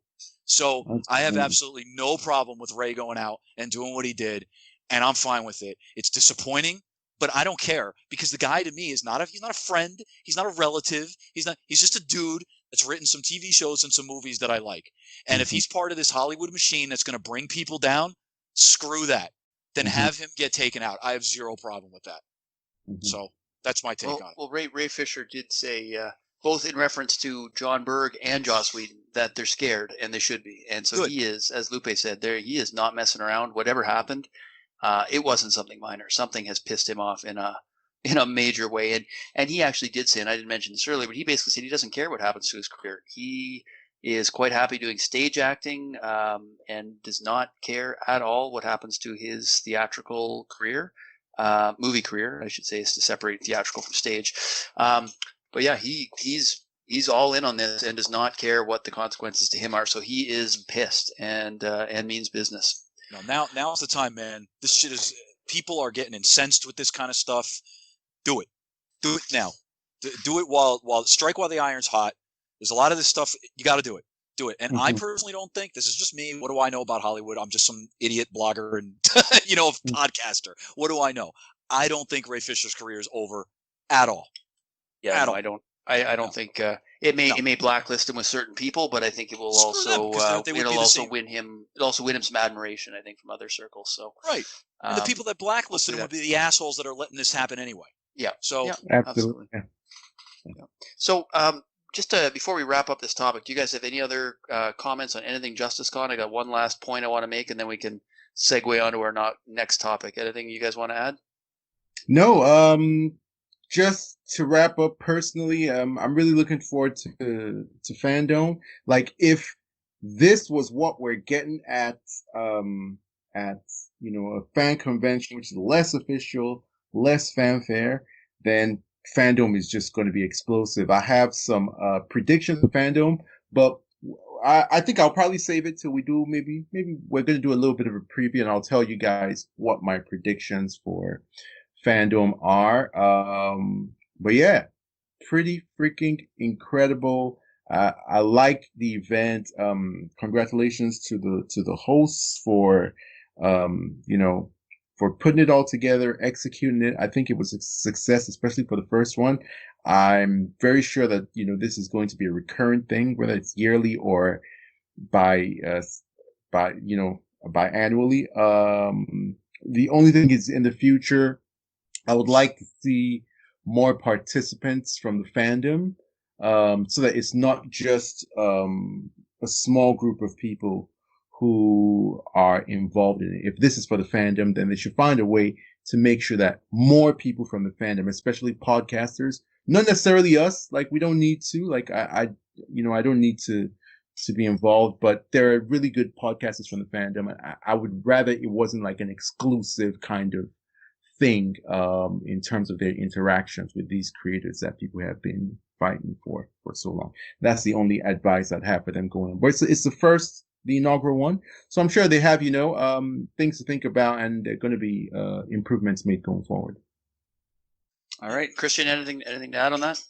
My final thoughts on it are, look, I'm actually I'm looking forward more to DC fandom than JusticeCon, just because JusticeCon was focused on one particular thing, and I'm a DC Comics fan before I'm a fan of DC movies and all that. I like these characters, and please don't cancel me, Snyder Cut movement. The DC is larger than Snyder, so so to me, I'm more interested in that. But that being said, my final thought on it is, I think this was really important because it was exactly what Lupe said it was, a fan-run event that the man himself, by the way, decided to attend. And not only him, but Ray Fisher and Porter and Sean O'Connell and Jay Oliva and all these people decided to jump in and be a part of this. That says something, and I think it says something about fan events like this moving forward. So, Lupe, you already gave them some advice on what they should do. I think the interactivity of this was really, really important. So, dude, it's a really good first step. And you could see stuff like this sprout up again in the future and be bigger and better. So I would say hats off to them, because not an easy thing to pull off. And when you're celebrating something like this, you get the guy himself to appear, you're doing something right. Mm-hmm. Absolutely, I'd echo those sentiments. And I have seen a little bit of overall the response has been pretty positive. I have seen a little bit of negativity towards it, but I would just say I think they did a pretty amazing job given the scale of this thing, given the fact that these are not professional podcasters. This was a huge initiative with a great cast, as you guys pointed out.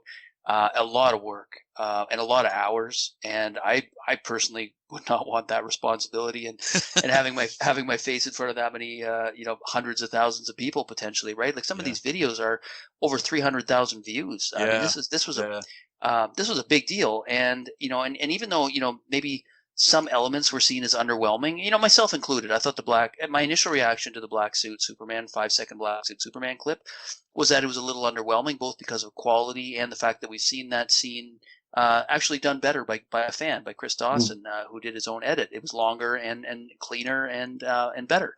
But what you forget is that's us who are in the fandom that have seen this clip and can picture it in our heads. What this did is spread it to a much wider audience. And to that point, they beat Comic-Con. I mean, when you look at views, JusticeCon, fan-run JusticeCon, took out San Diego Comic-Con at home, which, and you could get into different statistics and argue that, they had Comic-Con at other views through partner sites and things like that. But I sure as hell didn't see any buzz about Comic-Con. I didn't even know most of what was happening until I looked it up today. They did a pretty remarkable job. So hats off to them for what they did. And Lupe, to your point about other podcasters, I didn't catch any of it, but there was a whole Crisis on Infinite Streams thing going on in parallel, I believe. So a lot of the well-known podcasters were involved in sort of ongoing podcasts throughout both days, I believe. I just didn't get a chance to catch them, and they weren't promoted, I don't believe, through the actual JusticeCon channel. I don't know how it was organized. I don't know everyone that's involved. But my specific suggestion is that rather than have a panel of just a group of podcasters, a specific group, there were many guests, so they could have rotating members, and they could have people like Film Gob come on for one. They could have Lady Genevieve come on for the one with Deborah Snyder. They could rather than just have it be like an exclusive group of just one podcast group. Like, since this is a fan event and it's for the fans, it should the access, so to speak, to these important figures that we've been championing for so long and we're celebrating with, it should be more open. It felt a little bit like a closed circle of like, almost cliquish in a way. And I would like to see just more open to any and everybody, and that's what I'd like to see in the future. And I get the sense that they understood some of that and were open to feedback. So I'm sure if something like this does happen again, I'm sure some of that will be taken into consideration. I mean, we're all learning Zoom too, like when to mute your Zoom or maybe how to highlight the speaker so that you're zoomed in on the speaker that's talking, little things like that. I know there was a little snag with the clip, both with audio, particularly with the audio, and as I say, I thought there was some distortion. So I if anyone involved happens to listen to this, I would love to see if they could post that in the form that Snyder gave it to them on the JusticeCon page, just to see if it was degraded at all by the fact that they were streaming it through. I think it was a Zoom stream that they were streaming it through. So if they could post that little 5-second clip unadulterated on the JusticeCon page, that'd be cool to see, because at least I thought, and tell me if I'm wrong, I thought it looked a little stretched horizontally. And you are right. You are right. It did look stretched. But and maybe the window's passed. If you want to spread that to a broader audience, the window's probably closing. But anyway, overall, I think it was a big success and a great endeavor and a lot of work. And little things aside, it was a great weekend and a great opportunity that wouldn't normally be presented to fans. And as I say, the evidence are in the views, right, and the excitement. So, which leads us on to Comic-Con, and I've already admitted that I had to research Comic-Con today because I didn't know anything about it. And my brief spiel is that when I looked up the page on YouTube, I was shocked at the quantity of content that they put out, but the nicheness of it and the absolutely minimal number of views on most of these panels. So to give us a little higher level Comic-Con review, Christian, why don't you start off? Tell us what your thoughts were on Comic-Con. Give us the high level rundown, what jumped out at you, and then what your takeaways were on it. Sure, and I'll try to keep it short, and then I'll shoot it back to you guys for some thoughts. So, there was some good, and there was a lot of bad. So, setting the stage for you, Comic-Con NYC and San Diego have kind of grown from this nerdy counterculture comic convention into these big pop culture events. Both of them are very, very large events, and major Hollywood stars, directors, the companies behind them, they always do these big reveals. They have these big panels. They have parties at night. So San Diego Comic-Con, no surprise, smartly made the decision to move Comic-Con to virtual. I say smartly because I'm a big believer in keeping us all safe during the COVID-19 pandemic. So I think it was a good idea. Cut to the chase, major companies like Disney and Warner Brothers, who of course run DC, Marvel, Lucasfilm, they all pulled out. So they were not going to have a presence at this thing. That also meant, because don't forget, they control a lot of the comic material. Forget the movie material. They control a lot of the comic material too. That meant major creators, writers, artists, sketchers. Take your pick. They're not there. They're not there. No major reveals.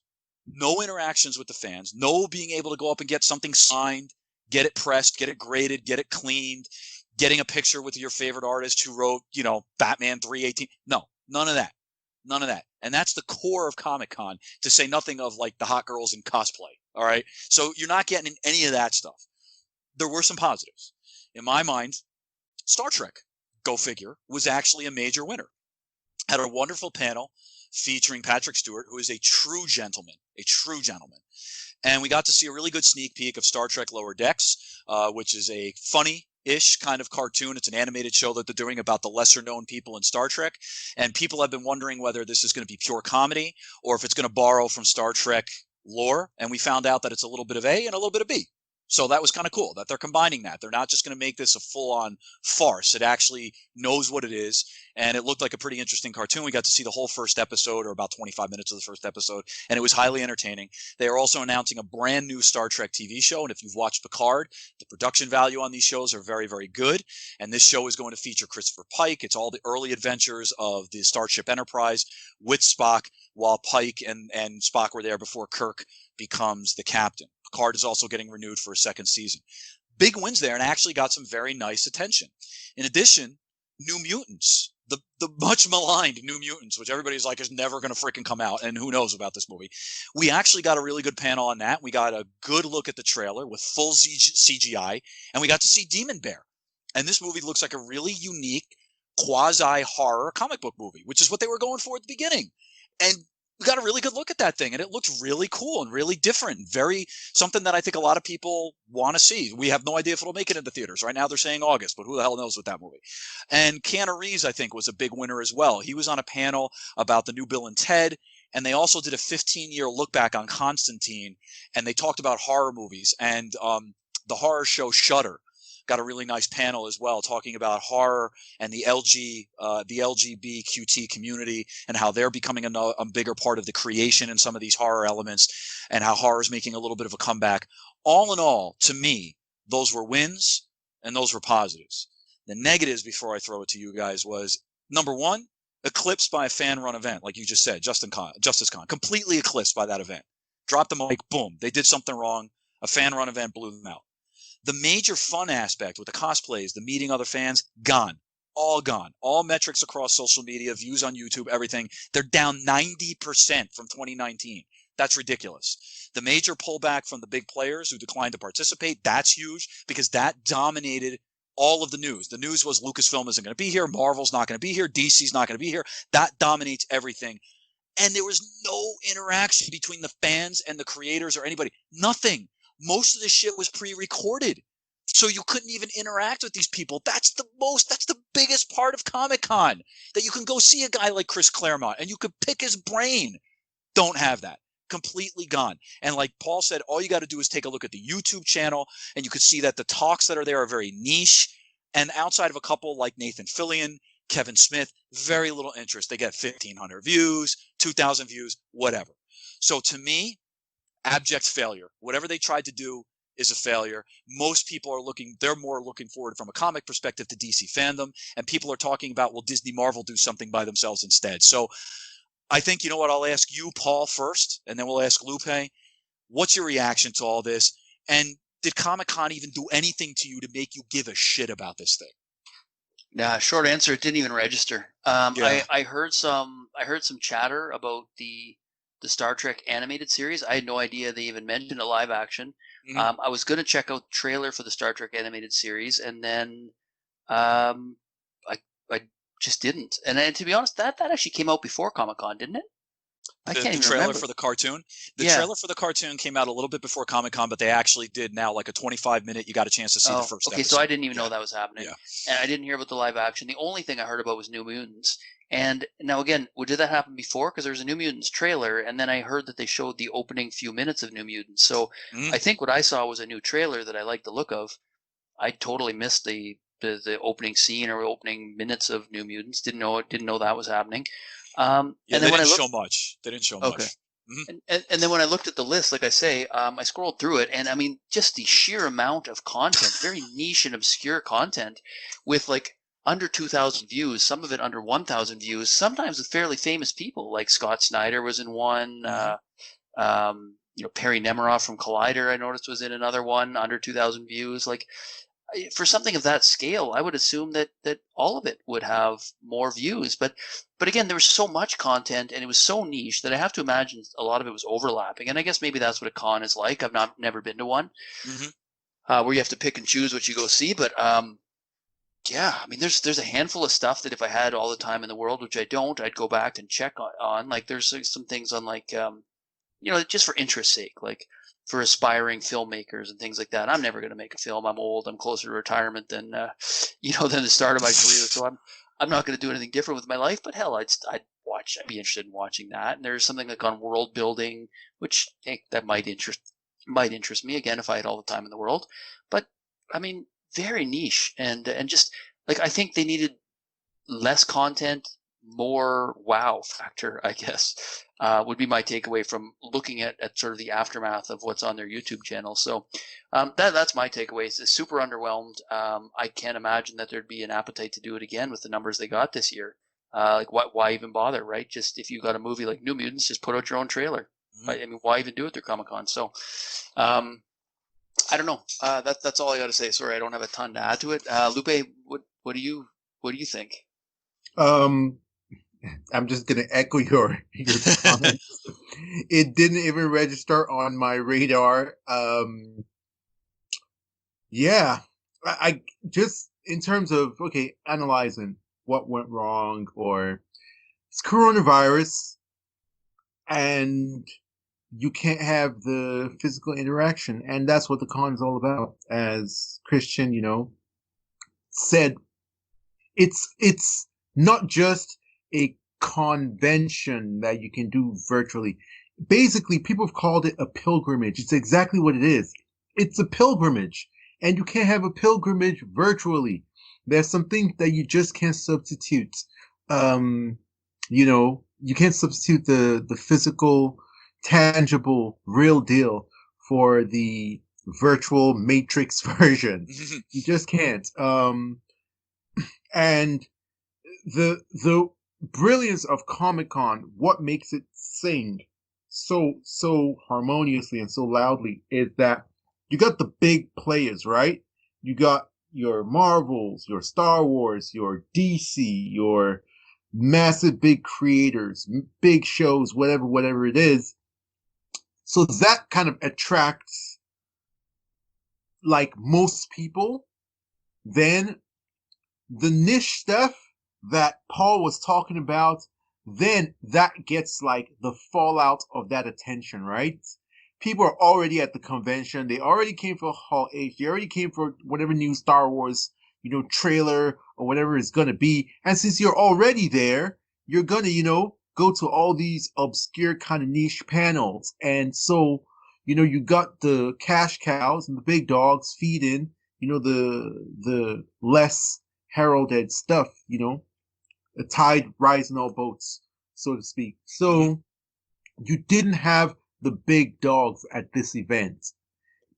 Financially, strategically, it just didn't work in their favor at this time. And something like New Mutants, I guess that was just like an olive branch for them because yes, they could have just done their own panel or but they're also invested in these cons, surviving, doing well, growing, having good reputation. So I have the feeling that some of these things were just like, we'll just throw you a bone, just keep our relationship, good, whatever. But yeah, I don't have anything more to add to it. I wasn't really interested in anything that was going on.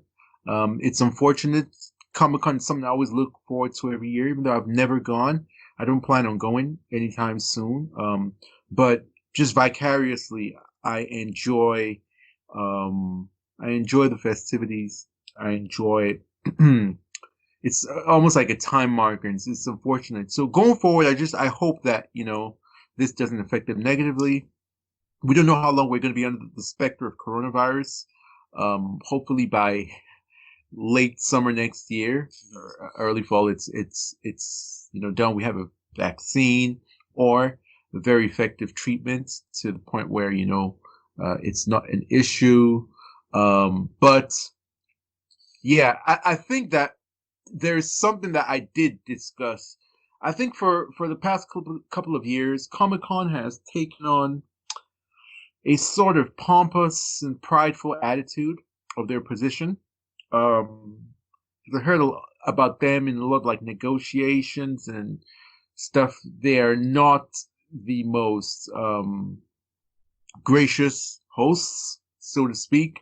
I think that this might have knocked them down a peg or two.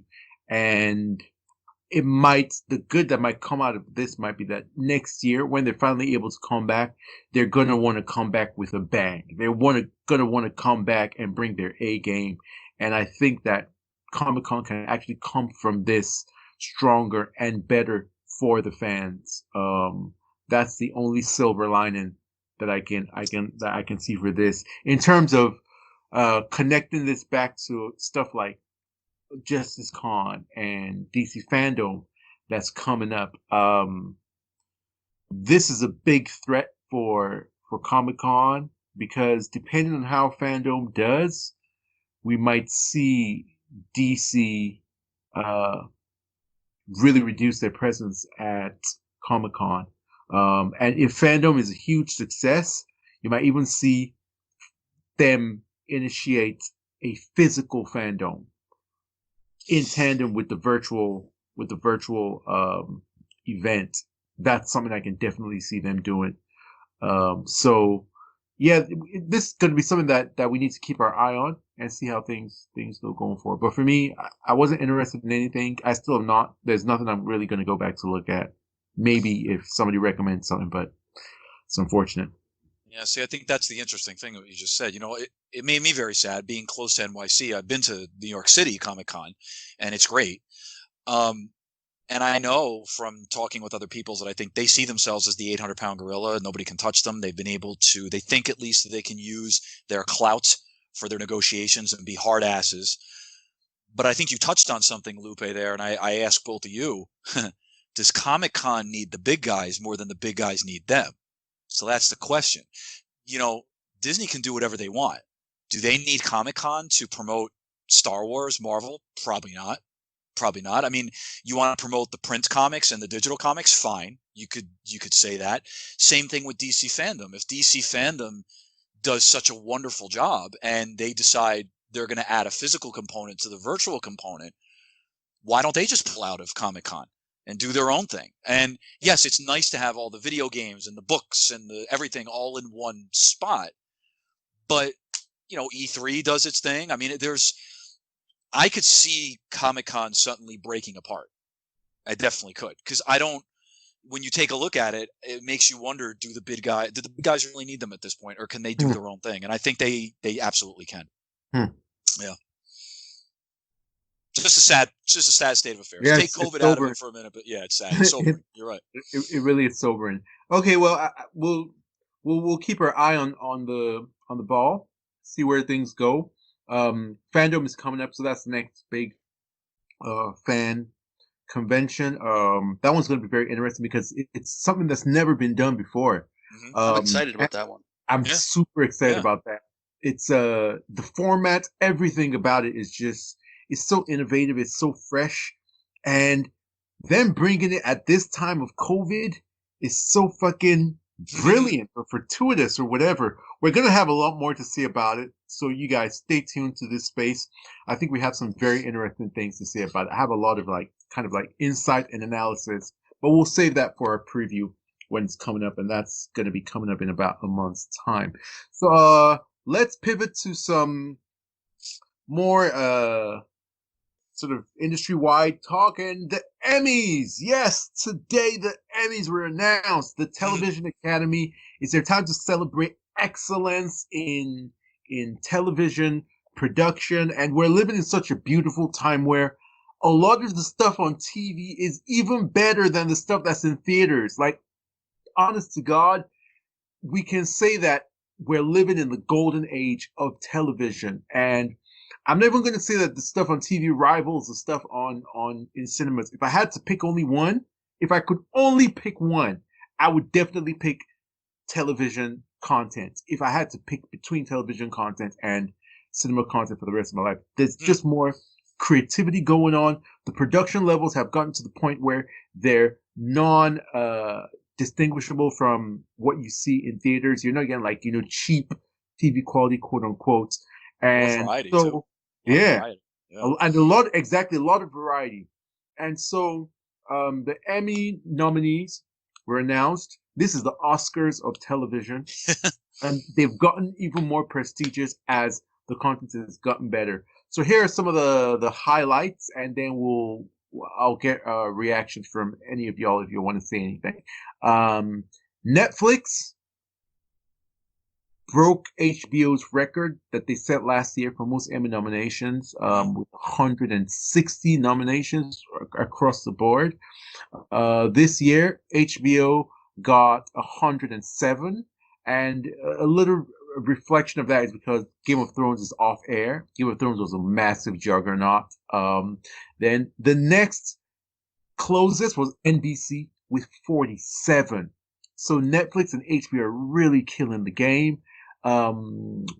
Hit shows, Watchmen earned 26 nominations, which was the most of any single series. Also, a Miss America, which Christian swears by, is also a huge hit.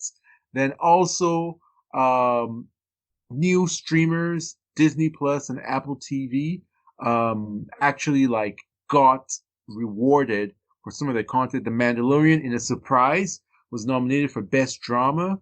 And Apple TV's The Morning Show, which I swear by, if you've not watched The Morning Show, what the F are you doing? It's so good, so entertaining, so suspenseful, so dramatic. It's we just really started good. watching it, man. I'm sorry to interrupt you. I am seconding what you're saying. It is really effing good. It's really effing good. Really good. So those shows got the first nominations for those new streamers.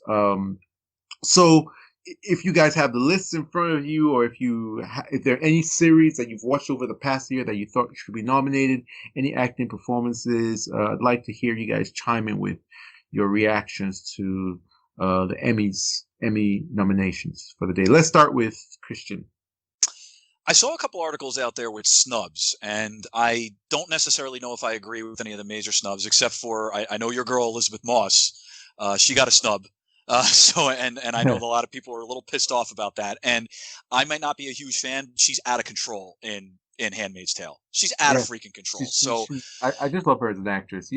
Don't have to go over it. Yeah. Yeah. No, and then there's nothing, dude. She's good in that show. The biggest takeaway for me, HBO has been coming on strong for the last few years now. So it's almost like with their prestige TV and everything that they put into it, there's almost no surprise when one of their series gets nominated. And I don't think we should be shocked anymore. But to me, what's so surprising is we're watching the changeover in front of us. We're watching history every year with these awards programs and stuff. You take a look at the drama series. Better Call Saul is AMC, and Killing Eve, if I'm not mistaken, is BBC America. I could be wrong, but I think it's BBC America. The Crown. Yes. Okay, so The Crown, Handmaid's Tale, Mandalorian, Ozark, Stranger Things, they're all streaming. Mm-hmm. They're all streaming. So this is changing how we consume media. Not only is it changing how we consume media, but we're now watching good shit. Like you said at the very beginning, we're watching stuff that maybe it's not quite cinema level. I don't know if we can say that, but it's pretty damn close. Mm-hmm.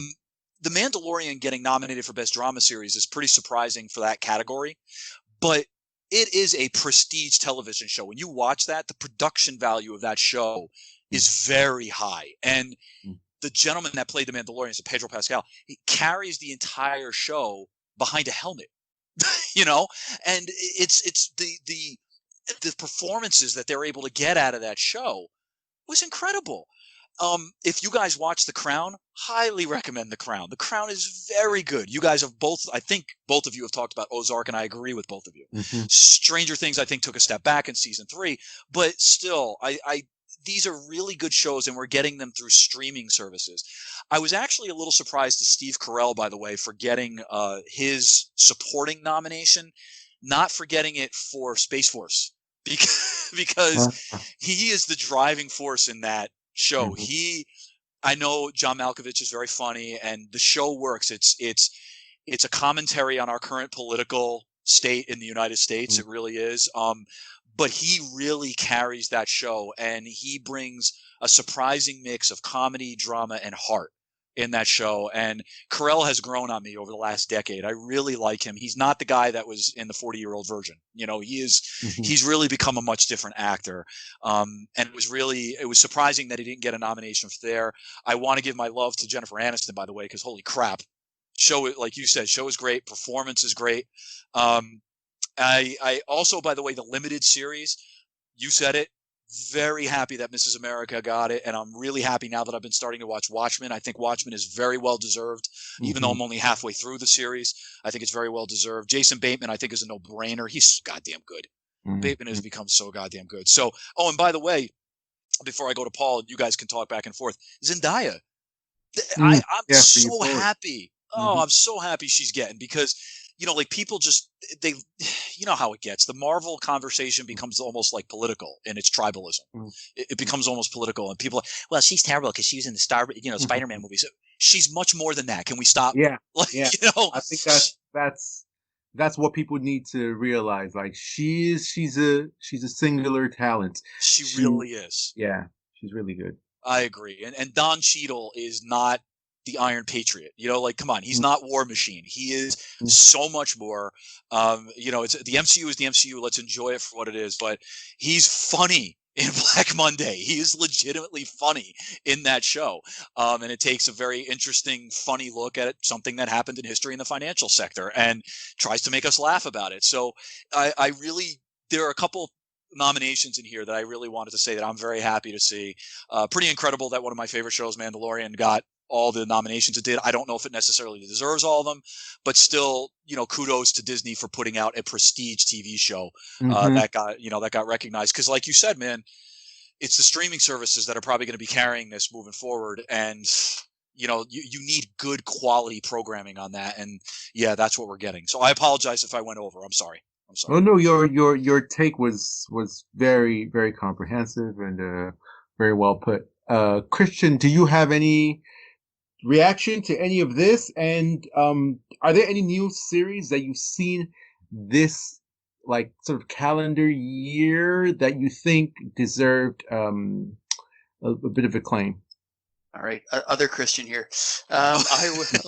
Oh, Paul. Yeah, Sorry. no, I'm glad that you took up some extra time, Christian, because I don't have a ton to say about award shows. I think I mentioned it before. I look at the Emmys and the Oscars with about the same level of importance as I do the Pro Bowl, which is not much. So,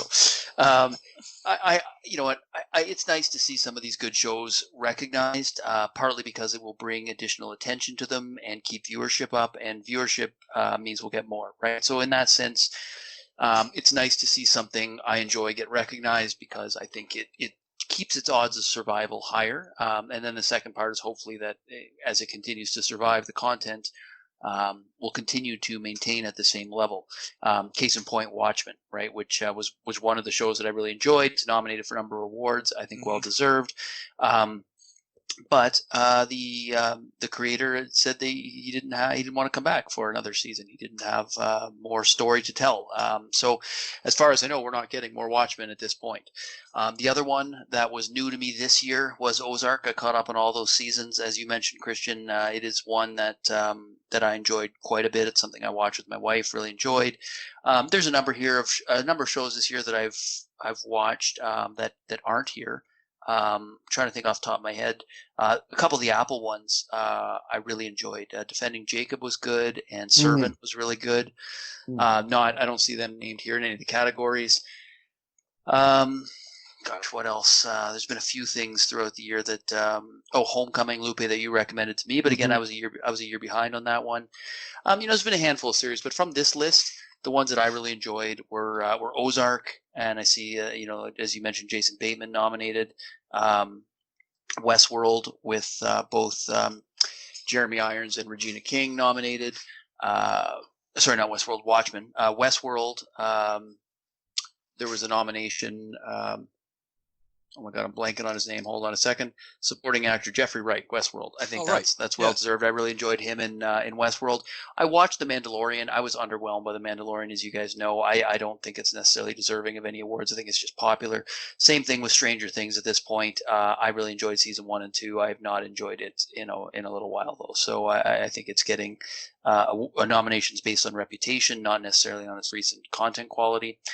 So that's really all I have to add at this point. We're just starting to watch The Morning Show. I see it's got a lot of nominations here, and I hear it's good. And I know my wife is very interested in watching Little Fires Everywhere as soon as she finishes reading the book. I've seen that as well. So that's really all I have to add. But as I say, awards are not my thing, so I will give the time to someone more interested, either yourself, Lupe, or Christian, who wants to take it here. Can I say one? I think I'll say one thing about a snub, and I'm sorry to interrupt you, Lupe.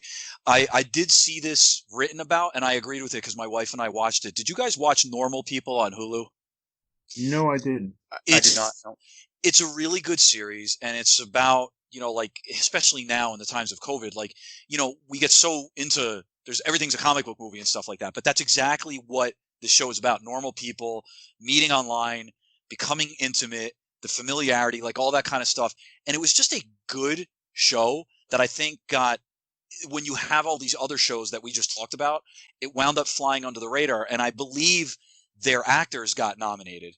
But the show itself, I really think deserved the nomination because it is a high quality show, very entertaining.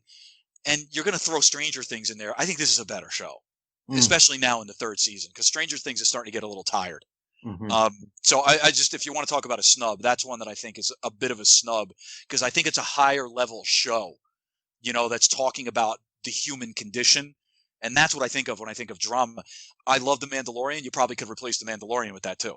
And that hurts for me to say that, but you probably could, just simply because as much as I love The Mandalorian, I just think when you're thinking about a drama, although that was a limited show, so it would be in a different category. So my mistake, it would have been in a limited category, so it's a different category. However, it still got the snub, and to me that was a little strange because I just think it was deserving. So just something to throw out there. Sorry. No, you're fine. You're fine.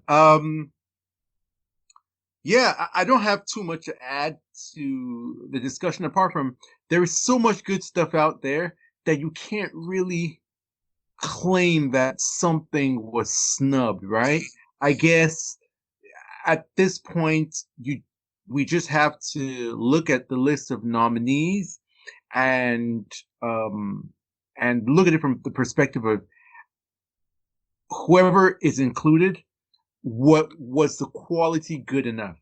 And then from there, look at some of it has to do with, whatever campaigns they led or politics or popularity, that kind of thing. But what I'm going to tender are some series and performances that are not on this list that people need to check out despite the lack of validation and acclaim here. So, as Paul said, Defending Jacob is freaking incredible.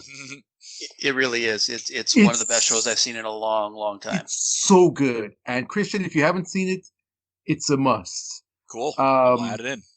Also, The Outsider from HBO, but HBO they can't miss. I think at some point the voters will just be like, we can't put every single HBO show on here. So. I left that one off, Lupe. It was good. I agree. That was good as well. Yeah, the Outsider. You need to watch that one if you haven't seen it. Then from Hulu/FX, Devs. Devs is the best series that I've seen this year. If you haven't seen it, you must. If you like sci-fi, it's a must. If you like sci-fi, if you like thrillers and mystery sort of shows, it's the best series I've seen in a long, long, long time. I'll put it up there with all the series I say I like perfect and I like the best series. I say those three in particular, I'm quite surprised that they didn't get any mention in any capacity. They're really outstanding. But I'm looking at the list, there isn't really anything that I would say shouldn't be on there. The only thing is The Mandalorian. I haven't seen it, and I hear both of y'all, but just from the still previews, trailers, clips I've seen, I know that the quality is outstanding. And regardless of how much I say Star Wars is overrated or whatever, I love quality. I will always, always pay my respects to quality. And I can see that they invested money and they put really great craftspeople behind the camera and thespians in front of it. Juan Esposito, the actor, he got nominated for The Mandalorian, and he also got nominated in another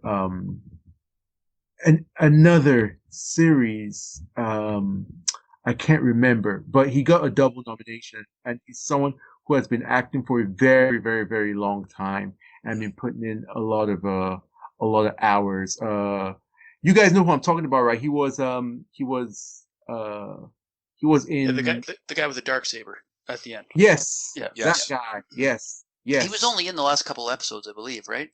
Was the last two or three episodes? Yep. Unless I'm forgetting. It's Giancarlo Esposito. Yeah. Yep. Giancarlo Esposito, Juan Esposito.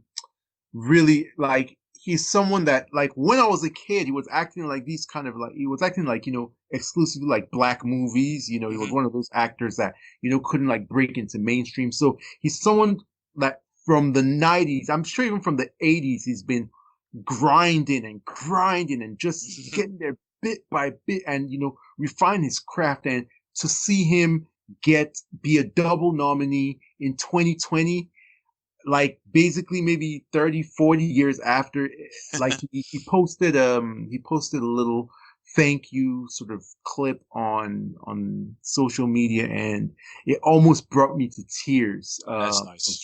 I felt so happy for him.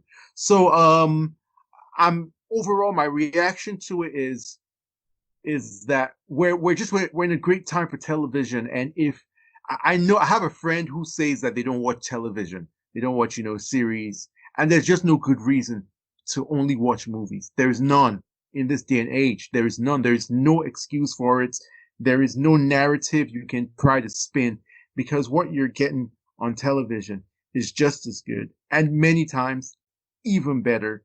You're getting a lengthier runtime to explore themes and develop characters and flesh out storylines. And I'm just so glad to be alive in this time and enjoying all the stuff that's coming. I just hope that COVID-19 is not going to, dampen the output that we've been getting.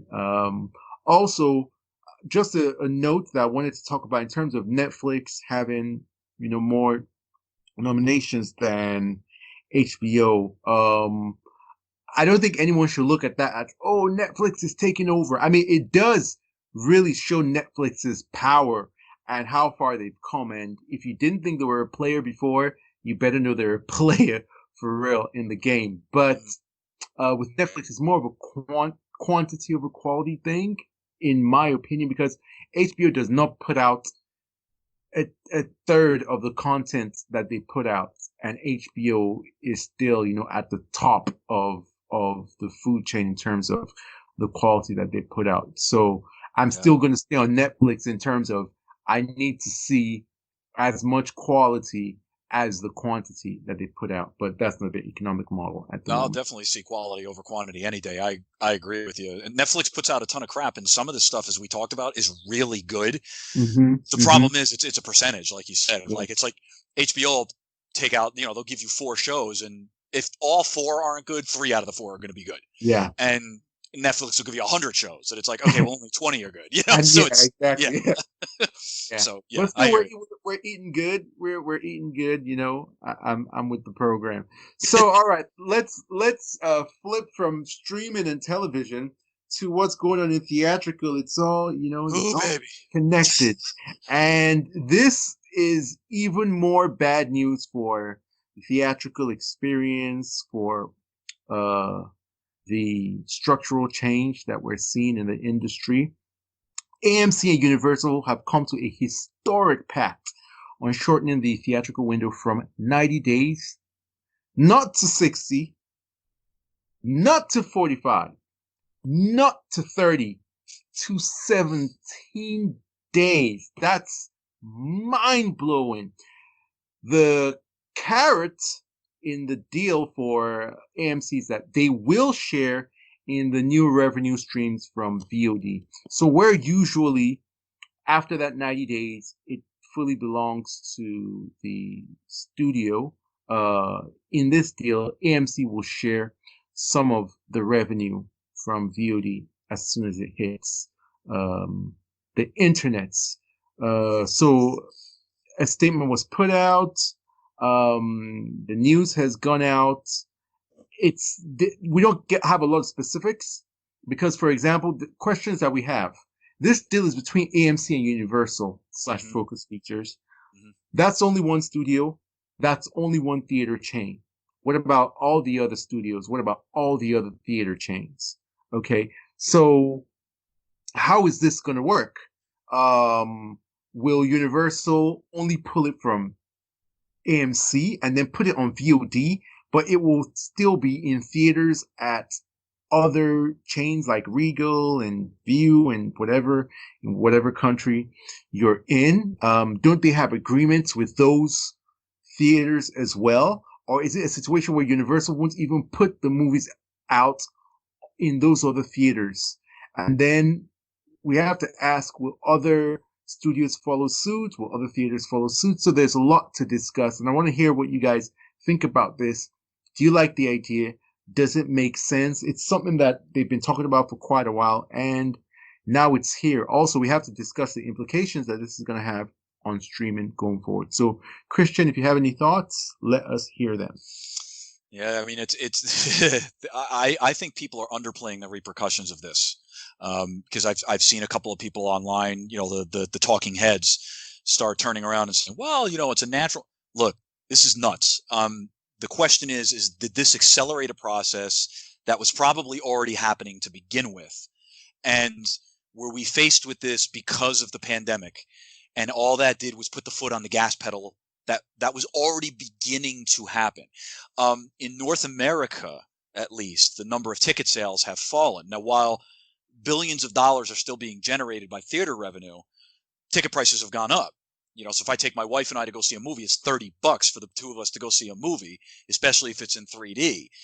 But the number of tickets is what's important. Now, it has grown in areas like China, Brazil, things like that, but North America has suffered, and that's where a lot of the money comes from. And there's more to it than just the price of the movie, right? There's the people that buy popcorn and they go in and maybe eat dinner and they have drinks and they have, because there's elevated levels of entertainment sometimes with these where you can get it. There's a bar attached to the theater and all that.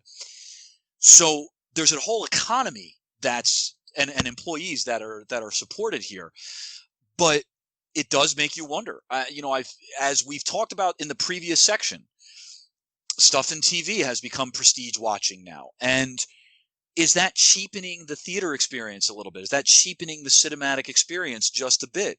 There's people I know, my friends, that have said, you know what? It is really goddamn expensive to take my family to go see a movie and then go out to dinner. It's expensive. Guess what they can do? They can now rent the movie for $20 and wait.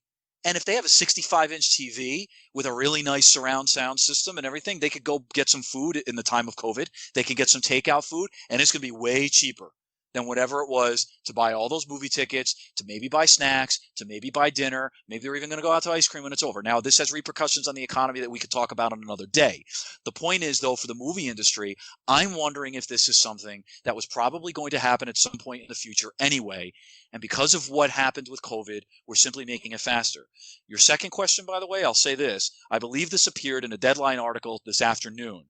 Cineworld is the second biggest chain in the United States. They have over 7,000 screens. And they had a response to this. And they said it should come as no surprise that their message was, in quotes, "We make it clear again, we will not be showing movies that fail to respect windows," end quote. Now, that's interesting.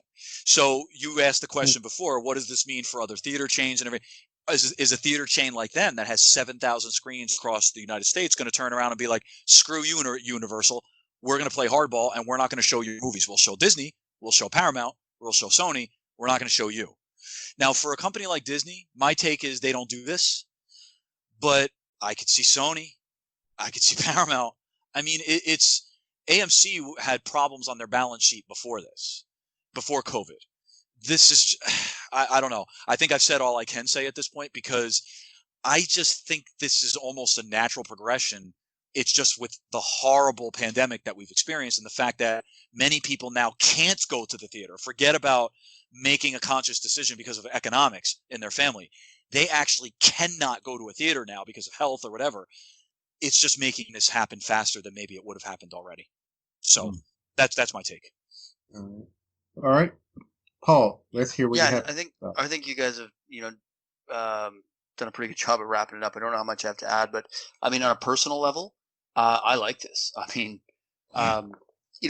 if I'm really excited about a movie and COVID restrictions permitting, I'll still go to the theater. But typically, if I don't see it in the theater in the first 2 or 3 weeks, I'm just waiting for video on demand or Blu-ray anyway, right? So at that point, for sure I'd rather wait like 17 days than 74 or 90 days or whatever the limits are, right? Like, so that's great. Bring it to me faster. I like that.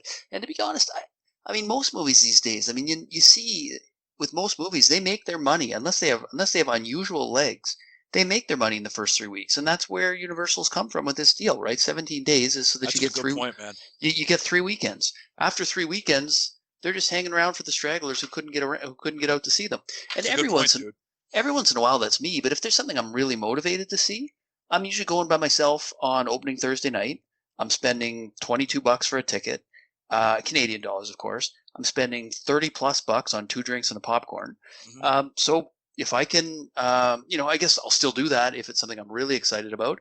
But there's a number of movies where, that are sort of on that border where I'm like, shit, if I could wait 17 days, maybe I'll watch it at home.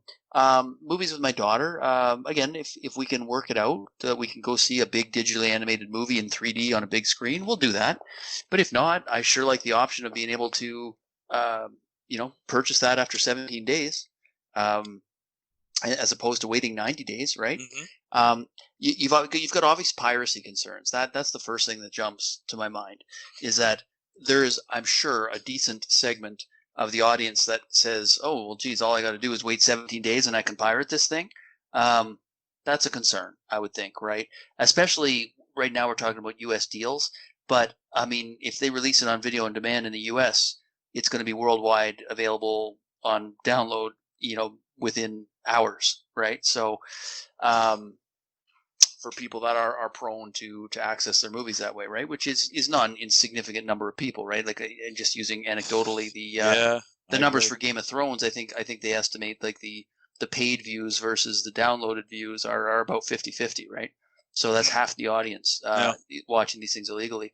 And I know in Canada, there's a ton of people that don't torrent, but they have those little boxes. And I don't know exactly how they work, but you basically you get access to someone's server where you can basically just live stream torrents, and not just torrents, but live TV channels, and they're really widespread in Canada. I don't know if the same thing's in the States, but I mean, I know a lot of people, sometimes people you wouldn't even expect to understand these things, that have had someone set up one of these boxes for them, so they get absolutely everything for free. So, again, for those people that could now say, well, all I got to do is wait 17 days and I'm getting it for free, they might be dissuaded from going to see the theater. But a lot of those people aren't big theater people anyway. They're just wait for it to come out free people anyhow. So does it really have that much of an impact? I don't know. So from a business standpoint, especially given the COVID concerns, I think it makes sense. We have only a couple of precedents with Trolls and Scoob. We heard the Trolls was quite successful, going straight to premium video on demand, and that was like on launch day as opposed to theater. Same thing with Scoob. I don't think we know the numbers on Scoob, but I mean, I'd even be for simultaneous release right now until this COVID stuff's done, given the health risks, and some people being either more sensitive themselves or having family members who are more at risk. Put them out simultaneously. Theaters, premium video on demand. I think there's a lot of people that are willing to pay. I mean, if you put out Tenet right now or Wonder Woman 84, I'd pay for both of those. I mean, I'd make a point of doing it through legitimate means. And I know there's a lot of people as well that I think would make a point of purchasing it through legitimate means for these things. So I don't know. I think there's an audience for it. I think there's a business case that could be made for it. I understand why the theaters are threatened by it, but as a consumer, I'm all for it. Give me the content faster and give me more choices on how to access it personally. I don't know. Lupe, what do you think? I mean, I agree with you. Like that goes without saying. I'm more concerned for theaters and what it means for that industry. I think that AMC I think that they're not as forward thinking as they think they are. If that makes sense. It seems like the little sweetener for them, what tempted them, was the access to VOD money. And I think that's very short-sighted, because what they're doing by shortening the theatrical window is almost self-sabotaging themselves. And I think that getting money from the VOD side of things is not enough to offset. I mean, what's going to happen when you completely go out of business? Like, I don't know. I just think that this is very, very ill-advised. Now, what they had set up before was a monopoly. Whether you are advocating for a monopoly or not, was a monopoly on the IP for that amount of time, restricting how you can access it. And that forced a lot of people to go to theaters. Like, you weren't willing to wait 90 days.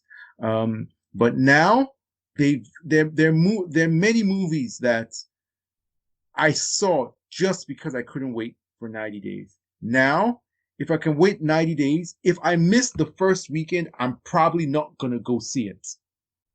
Because, just 2 weeks, I'll get it at home. Oh, I'm cool. I'm chilling.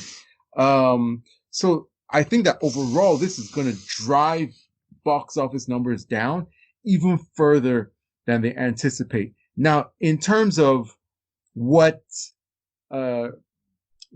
Cinemark said in response, look, AMC and Universal were beefing heavy earlier this summer. They sounded like they were going to war for real. Like, yeah, they were. Yeah, exactly. And look at what has happened. They've signed this almost, it's like both of them are like traitors. This sort of getting in bed together kind of deal. So all that loud talking that Cinemark is doing, just give them a little bit of time. Money talks, man. Money talks. They'll roll over as well. It's not. It's nothing. But I think that this is just. I think the pandemic really put theaters in a weak bargaining position, and Universal jumped on the opportunity. Now, what will be even more Machiavellian is if the release of Trolls that started this cascade of events, if that was intentional, if they did that to sort of force them to the table at a point where their bargaining power is the weakest, and then take advantage of that, they may be playing the long game because studios they've wanted to shorten this theatrical window. They felt that 90 days was just way too long for a long time. And it's true, 90 days is way too long because it gets to a point where some movies are in theaters and it's just like they're not even doing anything in there. People are just trickling in, maybe one or two people to see a movie, and then there's a time when it's probably not even showing in theaters, but it's not yet available on home video as well. So shortening it was probably a good idea. Will make things more efficient, streamline revenue streams and that sort of thing. But 3 weeks is quite short. I think a month would have been better, or 6 weeks. I think about 6 weeks. I think would have been better because some movies do have quote unquote legs. And one thing about the theatrical and home experience is that people tend to double dip with movies, right? A lot of movies that I've seen in theaters, I've bought on home video or rented on home video again. And if I have a situation where I can circumvent the theatrical experience, I might probably only pay for it once. If I'm going to own and pay for it once, rent maybe a couple more times. And for people these days, what they just use to determine whether they're going to watch something in theaters or not is, just that sort of intangible X factor of, is this theater worthy? And that's usually like a big movie, popcorn movie, huge visual effects, huge spectacle movies. Those are the movies that people go to theaters to see. So this is going to be really, really, really, really hard on movies that aren't big spectacle movies, basically. So, for example, like my favorite movie of the year is The Gentleman by Guy Ritchie. I was very excited about that, and I love that movie. I went to see it in theaters because I love Guy Ritchie. He's one of my favorite film directors of all time. But for people who aren't Guy Ritchie fans necessarily, that's one that they will probably say, oh, I can see it at home in 3 weeks. I don't have to go to theaters. Even if I've heard good buzz about it and I'm curious, I don't have to wait long. I would rather, pay the simple home price, be able to control my environment. It's cheaper than go to theaters, which is out of my way, out of my comfort zone, pay more money, pay exorbitant prices for food. I'm not in, my own home space, my own, setup. So I think that this is going to have a bigger negative effect than AMC thought. Do you think, Lupe, the opposite could be true for a smaller movie? Like if a movie like Bombshell had the 17 days and then it immediately was able to go onto video on demand, do you think this would give an opportunity for a studio like Universal that has a more independent, smaller movie house studio, that they could be like, okay, well, it's got its 17 days. We're going to start cranking out the marketing now for paid video on demand. And it might actually give that movie an opportunity to get more of an audience and get a couple extra bucks. I'm just throwing it out there. I don't know if that's true or not. I'm just wondering what your opinion is. If you think what you're saying, I agree with 100% when it comes to the blockbusters, and I think you're right. But I'm just wondering if the smaller movies, it might actually be the opposite. Maybe it'll wind up helping them. That's a good point. But I think that for smaller movies, Go ahead, Lupe. I'll jump in when you're done. Okay, all right. I'll make it very brief. I think that's a very good point. That's actually a good point. I do think that they need. So I would say that your point is correct. The people who are going to see movies like Bombshell in theaters, they're going to see it regardless, right? Okay. For example, Guy Ritchie's The Gentleman, even if it was a 3-week, 2-week, 1-week theatrical window, I will go see it in theaters because, it doesn't take much convincing for me. Right. So the same is going to be for these small movies, but because they have an even smaller audience, it's going to, the space between when those initial first people see it and then it gets home where people who have less of an incentive can give it a chance. It needs to be shortened definitely. Now, to take your point to its logical conclusion, they need to be flexible in terms of bigger movies need to be in theaters for longer. So, for example, stuff like Fast and Furious, I'm not sure. I think, is it Paramount or Universal that does Fast and Furious? It might be Paramount. Fast and Furious is that? It might be. Is it Universal? I think Fast and Furious is Universal. Okay, so a movie, something like Fast and Furious, they need it to be in theaters definitely longer than 3 weeks. Yeah, I would say. Yeah, I would agree with that. It is Universal. Yep. No, guys, this isn't a mandatory 17 days. This is a minimum 17 days after theatrical, right? I think they have some flexibility, and I don't know the details on how that flexibility works, but I believe that they're for movies with legs and movies that require longer theatrical run. There is some flexibility with this. I don't know the details on that. And by the way, Paul, you did raise a good point. Like, especially with a lot of these blockbusters, they're front loaded, and then people are waiting for the next blockbuster, and they go see it and stuff. And that's why I was wondering if, you get like a Ford versus Ferrari or Bombshell. You're right. Like, I was going to see Ford v Ferrari in theaters because I like James Mangold and I love what the movie was about. I was going to go see it for the theater experience, no matter what. But I think there's a group of people out there that if they heard the good word about it, they are not necessarily going to go see it in a theater, but it might give a studio like Fox Searchlight an opportunity to be like, okay, well, we can push this out on video on demand, and there might be another audience here where we can make a couple of extra bucks and give this movie some legs that it might not have gotten in the theater, where it's going to get overshadowed by the next blockbuster like Star Wars that's going to come out or something. Again, I might be totally off base. I'm just wondering. No, I don't think you are, Christian. Actually, I was going to add to your point that there's certain movies like two that jump to my mind from fairly recently are The Hunt and The Invisible Man. Those are movies that we're not going to go see in theaters. But my wife and I are both moderately interested in those. By the time I've waited 4 or 5 months for these things to come out on video on demand, I've kind of forgotten about them. And at that point, we're just like, might as well wait for Netflix or Prime, right?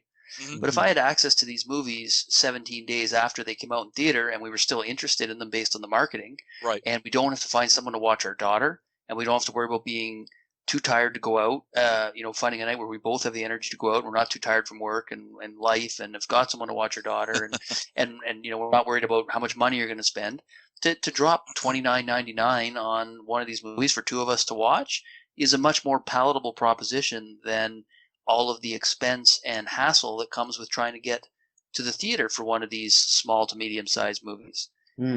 So I think what this does is it's definitely going to move the small and mid-sized traffic out of the theater, except for like the very hardcore or very interested fans, and move it on to video on demand. But I think there's still an opportunity for that to be profitable.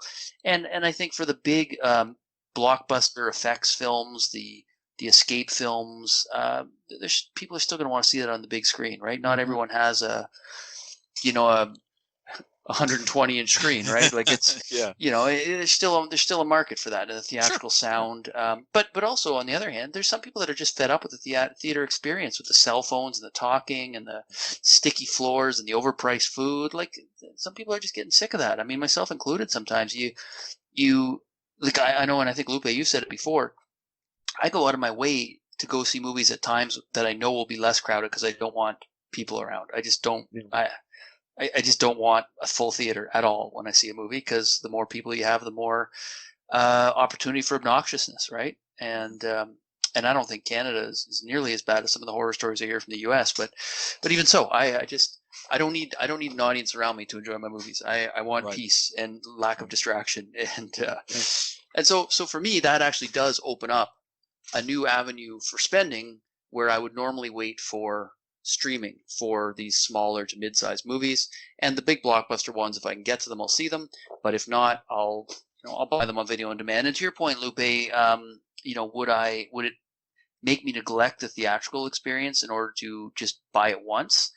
For some movies, yes, but I don't typically buy a movie unless I know I like it. So I'm going to see it first before buying it. And if I like it, I probably will still buy it, right? Because I like having physical media. I'm not going to necessarily buy a digital copy. I'm not one to typically buy digital copies without having the physical media come with it. But that's just personal preference because I'm still a physical media guy. I'm sure others feel differently about it. So anyway, that's all I wanted to add. Okay. Yeah. Yeah. Okay. Well, I mean, it bears watching. And on that note, let's roll into our last topic, which is our weekly Tenet watch. Will Tenet move once again? It seems like Tenet is the ever elusive movie that's just on the horizon, and as you're reaching for it, it moves again. So Warner Media has announced a tentative date for Tenet, and so they've changed their release strategy. So now what they're saying is that it's going to release internationally in like 70 international territories before it does in the US. This is what it's going to be. From the 26th to the 28th of August, it's going to release internationally before it releases in the US over the Labor Day weekend on the 3rd of September in select cities. So, what do you guys think? Do you guys think that this is the final move? Do you think it's going to move again? Do you think it's a good idea? Are you guys going to go when it comes out? What do you think it means for the movie, for its box office, fallout? What do you think it means for the experience of the audience? And what do you think Christopher Nolan? Do you think he's very irritated somewhere and quite furious, or how? What do you think about it? Let's start with Paul. I think it just needs to come out already. I'm getting to the point where I want to spend money on new content. Let me spend my money on something new and exciting, right? It's been so long, and I don't care if it's theatrical. I just want to see it. Mm-hmm. Now that being said, if it's in theaters and our regional COVID cases are low enough and our theaters are open, I'll consider going. I know in the past I've said that I'm against it and I probably wouldn't take the chance. But for example, my particular region where we've got about 550,000 people, we've got 30 active cases right now in the region, and we're like plenty of days in the last week there have been no new cases. So it's getting to that point where maybe by the end of August, if things continue along that path, I might actually take the chance to go see this one in theaters. But I mean, I've always said I thought that this one, they should either release it premium video on demand simultaneously for people who aren't as comfortable, or a very quick journey to premium video on demand, like within a month after theatrical release. And if I knew that option was coming in this case, while COVID's still a threat, I'd also strongly consider that option. But I think it just needs to get out there already. And it's not the only one. Get Wonder Woman out there. Get Milan out there. Get Black Widow out there. Enough already. Let's just get some content out there. And I'll spend my money either way, theater or premium video on demand. And I'm just not that. I'm not that strict or enamored with the theatrical experience that I wouldn't be equally happy watching it at home. So that's my thoughts on it. And in terms of box office, I think it's going to have an impact on its global box office. But until we get a vaccine, how long are you going to hold this thing off? A vaccine and a treatment. I mean, we could be waiting another year, really. I mean, every time a region thinks they've got it under control, you see an outbreak again, right? We're starting to see second waves in places. So I think some of these movies are just going to have to eat the cost and recoup, because I think eventually people are going to start to lose steam and enthusiasm on some of these things too. Like enough already. Just put it out there. Let us see it. You've already done like Mulan. They were done marketing it. Tenet was most of the way there, right? If it's not already all the way there. What are you going to do? Start a whole new marketing campaign all over again when you finally feel confident that this is all done and gone? Like just get it out there. Eat your loss if you have to. I don't think the loss will be as big as people fear if you make a viable video on demand option simultaneously or shortly thereafter. And I know Nolan in particular is adamant about the theatrical experience, and maybe he's got something mind blowing cooked up for this one that we don't know yet. But unless he's redefining the screen you're looking at, like Cameron with Avatar, which that's one where I actually would be upset about not seeing in theaters, Avatar 2, because he's probably cooked up something crazy for that. I can live with this one at home. I'll take that chance. I'll deal with the repercussions of having to watch it on my home screen. Christian, what do you think? Well, preface it by saying that I am a huge Christopher Nolan fan. I am looking forward to this movie. Different than Paul, I live in the New York City region. I'm right outside the city, and we suffered a great deal at the beginning of COVID, and we had a horrible amount of deaths, and we're learning on the fly on how to treat this thing, and worked very hard to try to get cases down to where they are now, while the rest of the country, cancel me if you want, decided to ignore science, didn't wear masks, and opened up when their cases were rising. So you're all stupid, and I really don't care whether you hate me for saying that or not, but you are. It was ridiculous. And we are now growing because of that. And I read an article from The Atlantic the other day, which, yes, is far left, and yes, they are very liberal. Okay, I understand that. But basically, the headline of the article was that Hollywood is admitting that the U.S. is a lost cause. That was the head of their article. And it was all about Tenet. And in there, the writer said that the U.S. is simply not ready for big films to return, and the country may have, because of that, lost its position as the most important movie market in the world. Kind of powerful. And you know what? Paul made a bunch of good points in there. So there's really no reason for me to go, over every single one of them, because I think he said it and I agree with him. I got some issues health-wise and everything. I'm not ready to return to a theater. My wife is not ready to return to a theater after having cancer surgery 2 years ago. No, absolutely not. This country is not ready to return to theaters, and I don't give a shit who says they are, because they're not. This country has proven that they are not in control of this virus. This country has proven that we're not ready. We're a bunch of babies, and we do not have this thing under control. So I'm with Paul. We need new content at this point. We're craving new content. Unless there is some kind of reinvention, okay, I understand that, but I will absolutely pay for something new. I would pay to watch Mulan. If it didn't drop on Disney Plus, I would pay to watch it. Absolutely would pay to watch Tenet on my screen here at home. Absolutely would pay to watch it, because I think we do get to a point where eventually it's kind of like, you're telling me it's coming out. You're telling me it's coming out. Now I'm going to wait another. You'll be waiting for a long time, especially if you're waiting for the United States to get their act together, because you want their $400 million or $500 million that they're going to give you. Take what you can get at this point. Call it what it is. Hollywood needs to understand that we are in an unprecedented era in time. It's that simple. And we have to figure out a way forward. And you better not plan on this stupid country, my country, figuring their shit out anytime soon, because we're not. So, and it's disappointing, and I hate saying it because I love my country and I die for it, but I am highly disappointed. And the theater experience is more to me than just that. It means so much more to me. Family, everything. There's so much that wraps into the theater experience. But even I now am at a point where I'm like, you know what? I'm willing to forget that. Give me something new, and we'll pay for it here. And I'll just watch it here in the comfort of my own home. And I'll go patron a restaurant that's close by in my town, and I'll buy food from them. And I'll go bring it home, and I'll have an experience here. I just think you got to do it at this point now. It's time.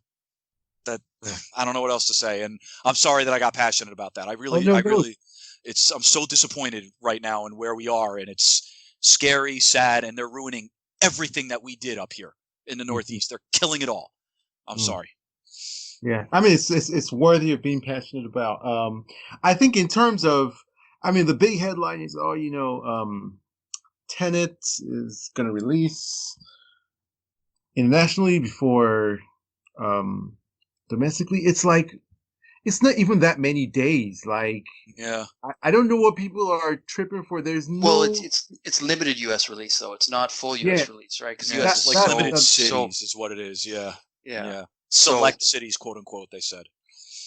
So it is a limited release, and I do actually think that with the way things are going in terms of the numbers in the U.S., I think that the release date will hold for the international territories, and I think for the U.S. it's going to shift. I think it's going to just be moving forward and be ever elusive. And now, in terms of box office, obviously, as you guys have said, it's going to take a hit. in terms of people talking about like spoilers or that kind of thing, I don't think that's really like a big deal. Honestly, I don't. People can stay away from spoilers. I don't think it's as big a deal as people are making it, as they want to make it out to be. Like, yeah, that happens now with movies that are released in different zones. Exactly. Yeah, if you want to avoid it, you can avoid it. I agree. You can avoid it. Yeah, and also Nolan movies, they tend to be the type of movies that, even if there's going to be anything that's in spoiler territory or whatever, it's not really about the spoiler. It's more about the concept, and you have to see it multiple times to get it, right? Even like with Inception, it's not a spoiler to say, oh, it's a movie about dreams and going into, deeper realities. Like, if I knew that before going in, I wouldn't have thought that was a spoiler, but they did play that close to the vest. But it's not a spoiler. You have to see multiple times to sort of be able to really, digest the whole thing. I pretty much know what Tenet is about. I know a lot of people won't want to hear because like, oh no, spoiler. I'm not going to say what it is, but for what it is, it's just something that it's similar. I'll say this is not spoiler. It's similar in concept to Inception. Let me put it that way. So it's not a spoiler for you to know what it's about. It's just how it's going to play out. And I'm sure you'll have to watch it multiple times for you to actually wrap your mind around the theoretical physics of it all. Yeah, I mean, we'll see. I'm in the UK, so I'm pretty excited. I'm gonna see it. Screw you, man. Forget. Well, you know what? At the end of the day, things like this need to be a report card for how disciplined you've been, right, in handling the crisis. So the U.S. doesn't deserve to get Tenet the same time. The U.S. residents don't deserve to be able to travel to places freely. Okay, they don't deserve for life to get back to normal and all the privileges of life to get back to normal because the work hasn't been put in, the discipline hasn't been put in. Meanwhile, other countries have done that. Other countries, were cooperative, were disciplined, worked hard, inconvenienced themselves a little bit. Like wearing a mask is not a big inconvenience. To get to that point. And until the U.S. is able to get to that point, then they don't deserve good things. I mean, those are my people, but you got to call it like I see it. Man, you're saying the right thing. On my area, we did a shelter in place, an actual shelter in freaking place. You weren't allowed to do anything except buy food. Yeah, like that's it. Us too. Like same thing. We did that here for weeks. For weeks, I saw no one for weeks. It hurts. Then when I was able to go out, I was only able to go out on my own. Then it was 2 people. Then it was 6 people. And this was for weeks and weeks. And then you have to wear masks. Even like now, up to this point, you have to wear masks in any public place. Like you can't go into any stores without wearing masks. Right. You can't be in any like crowded locations without wearing masks. Like you can't get on any public transportation without wearing masks. All that kind of stuff. So places are putting in the work. If you're not putting in the work, you do not deserve the good things. No. That's universal law. Wow. So we'll see how things go when Tenet comes out. I'm gonna watch it. I'm gonna review it for you guys. Don't worry, no spoilers except if you ask for them kindly. So that's our episode of ENN for the day. We discussed Justice Con. We did a pretty thorough breakdown. We discussed Comic-Con, the Comic-Con that was, or the Comic-Con that barely was. We discussed AMC theaters, their new deal with Universal. We discussed the Emmys. I really liked that discussion. I really hope that you guys check out any of the shows that you heard us recommend. And we also talked, about Tenet. So jump in the comment section or hit us up on Twitter. Tell us your response, your own breakdown of these topics, your own analysis. Tell us where we got it right. Tell us where we got it wrong. tell us that we're absolutely batshit crazy, cancel us and exile us, because that's what we're all about here. And so it's time for us to say goodbye to our audience. Christian, tell people where they can find you on social media and say goodbye to them.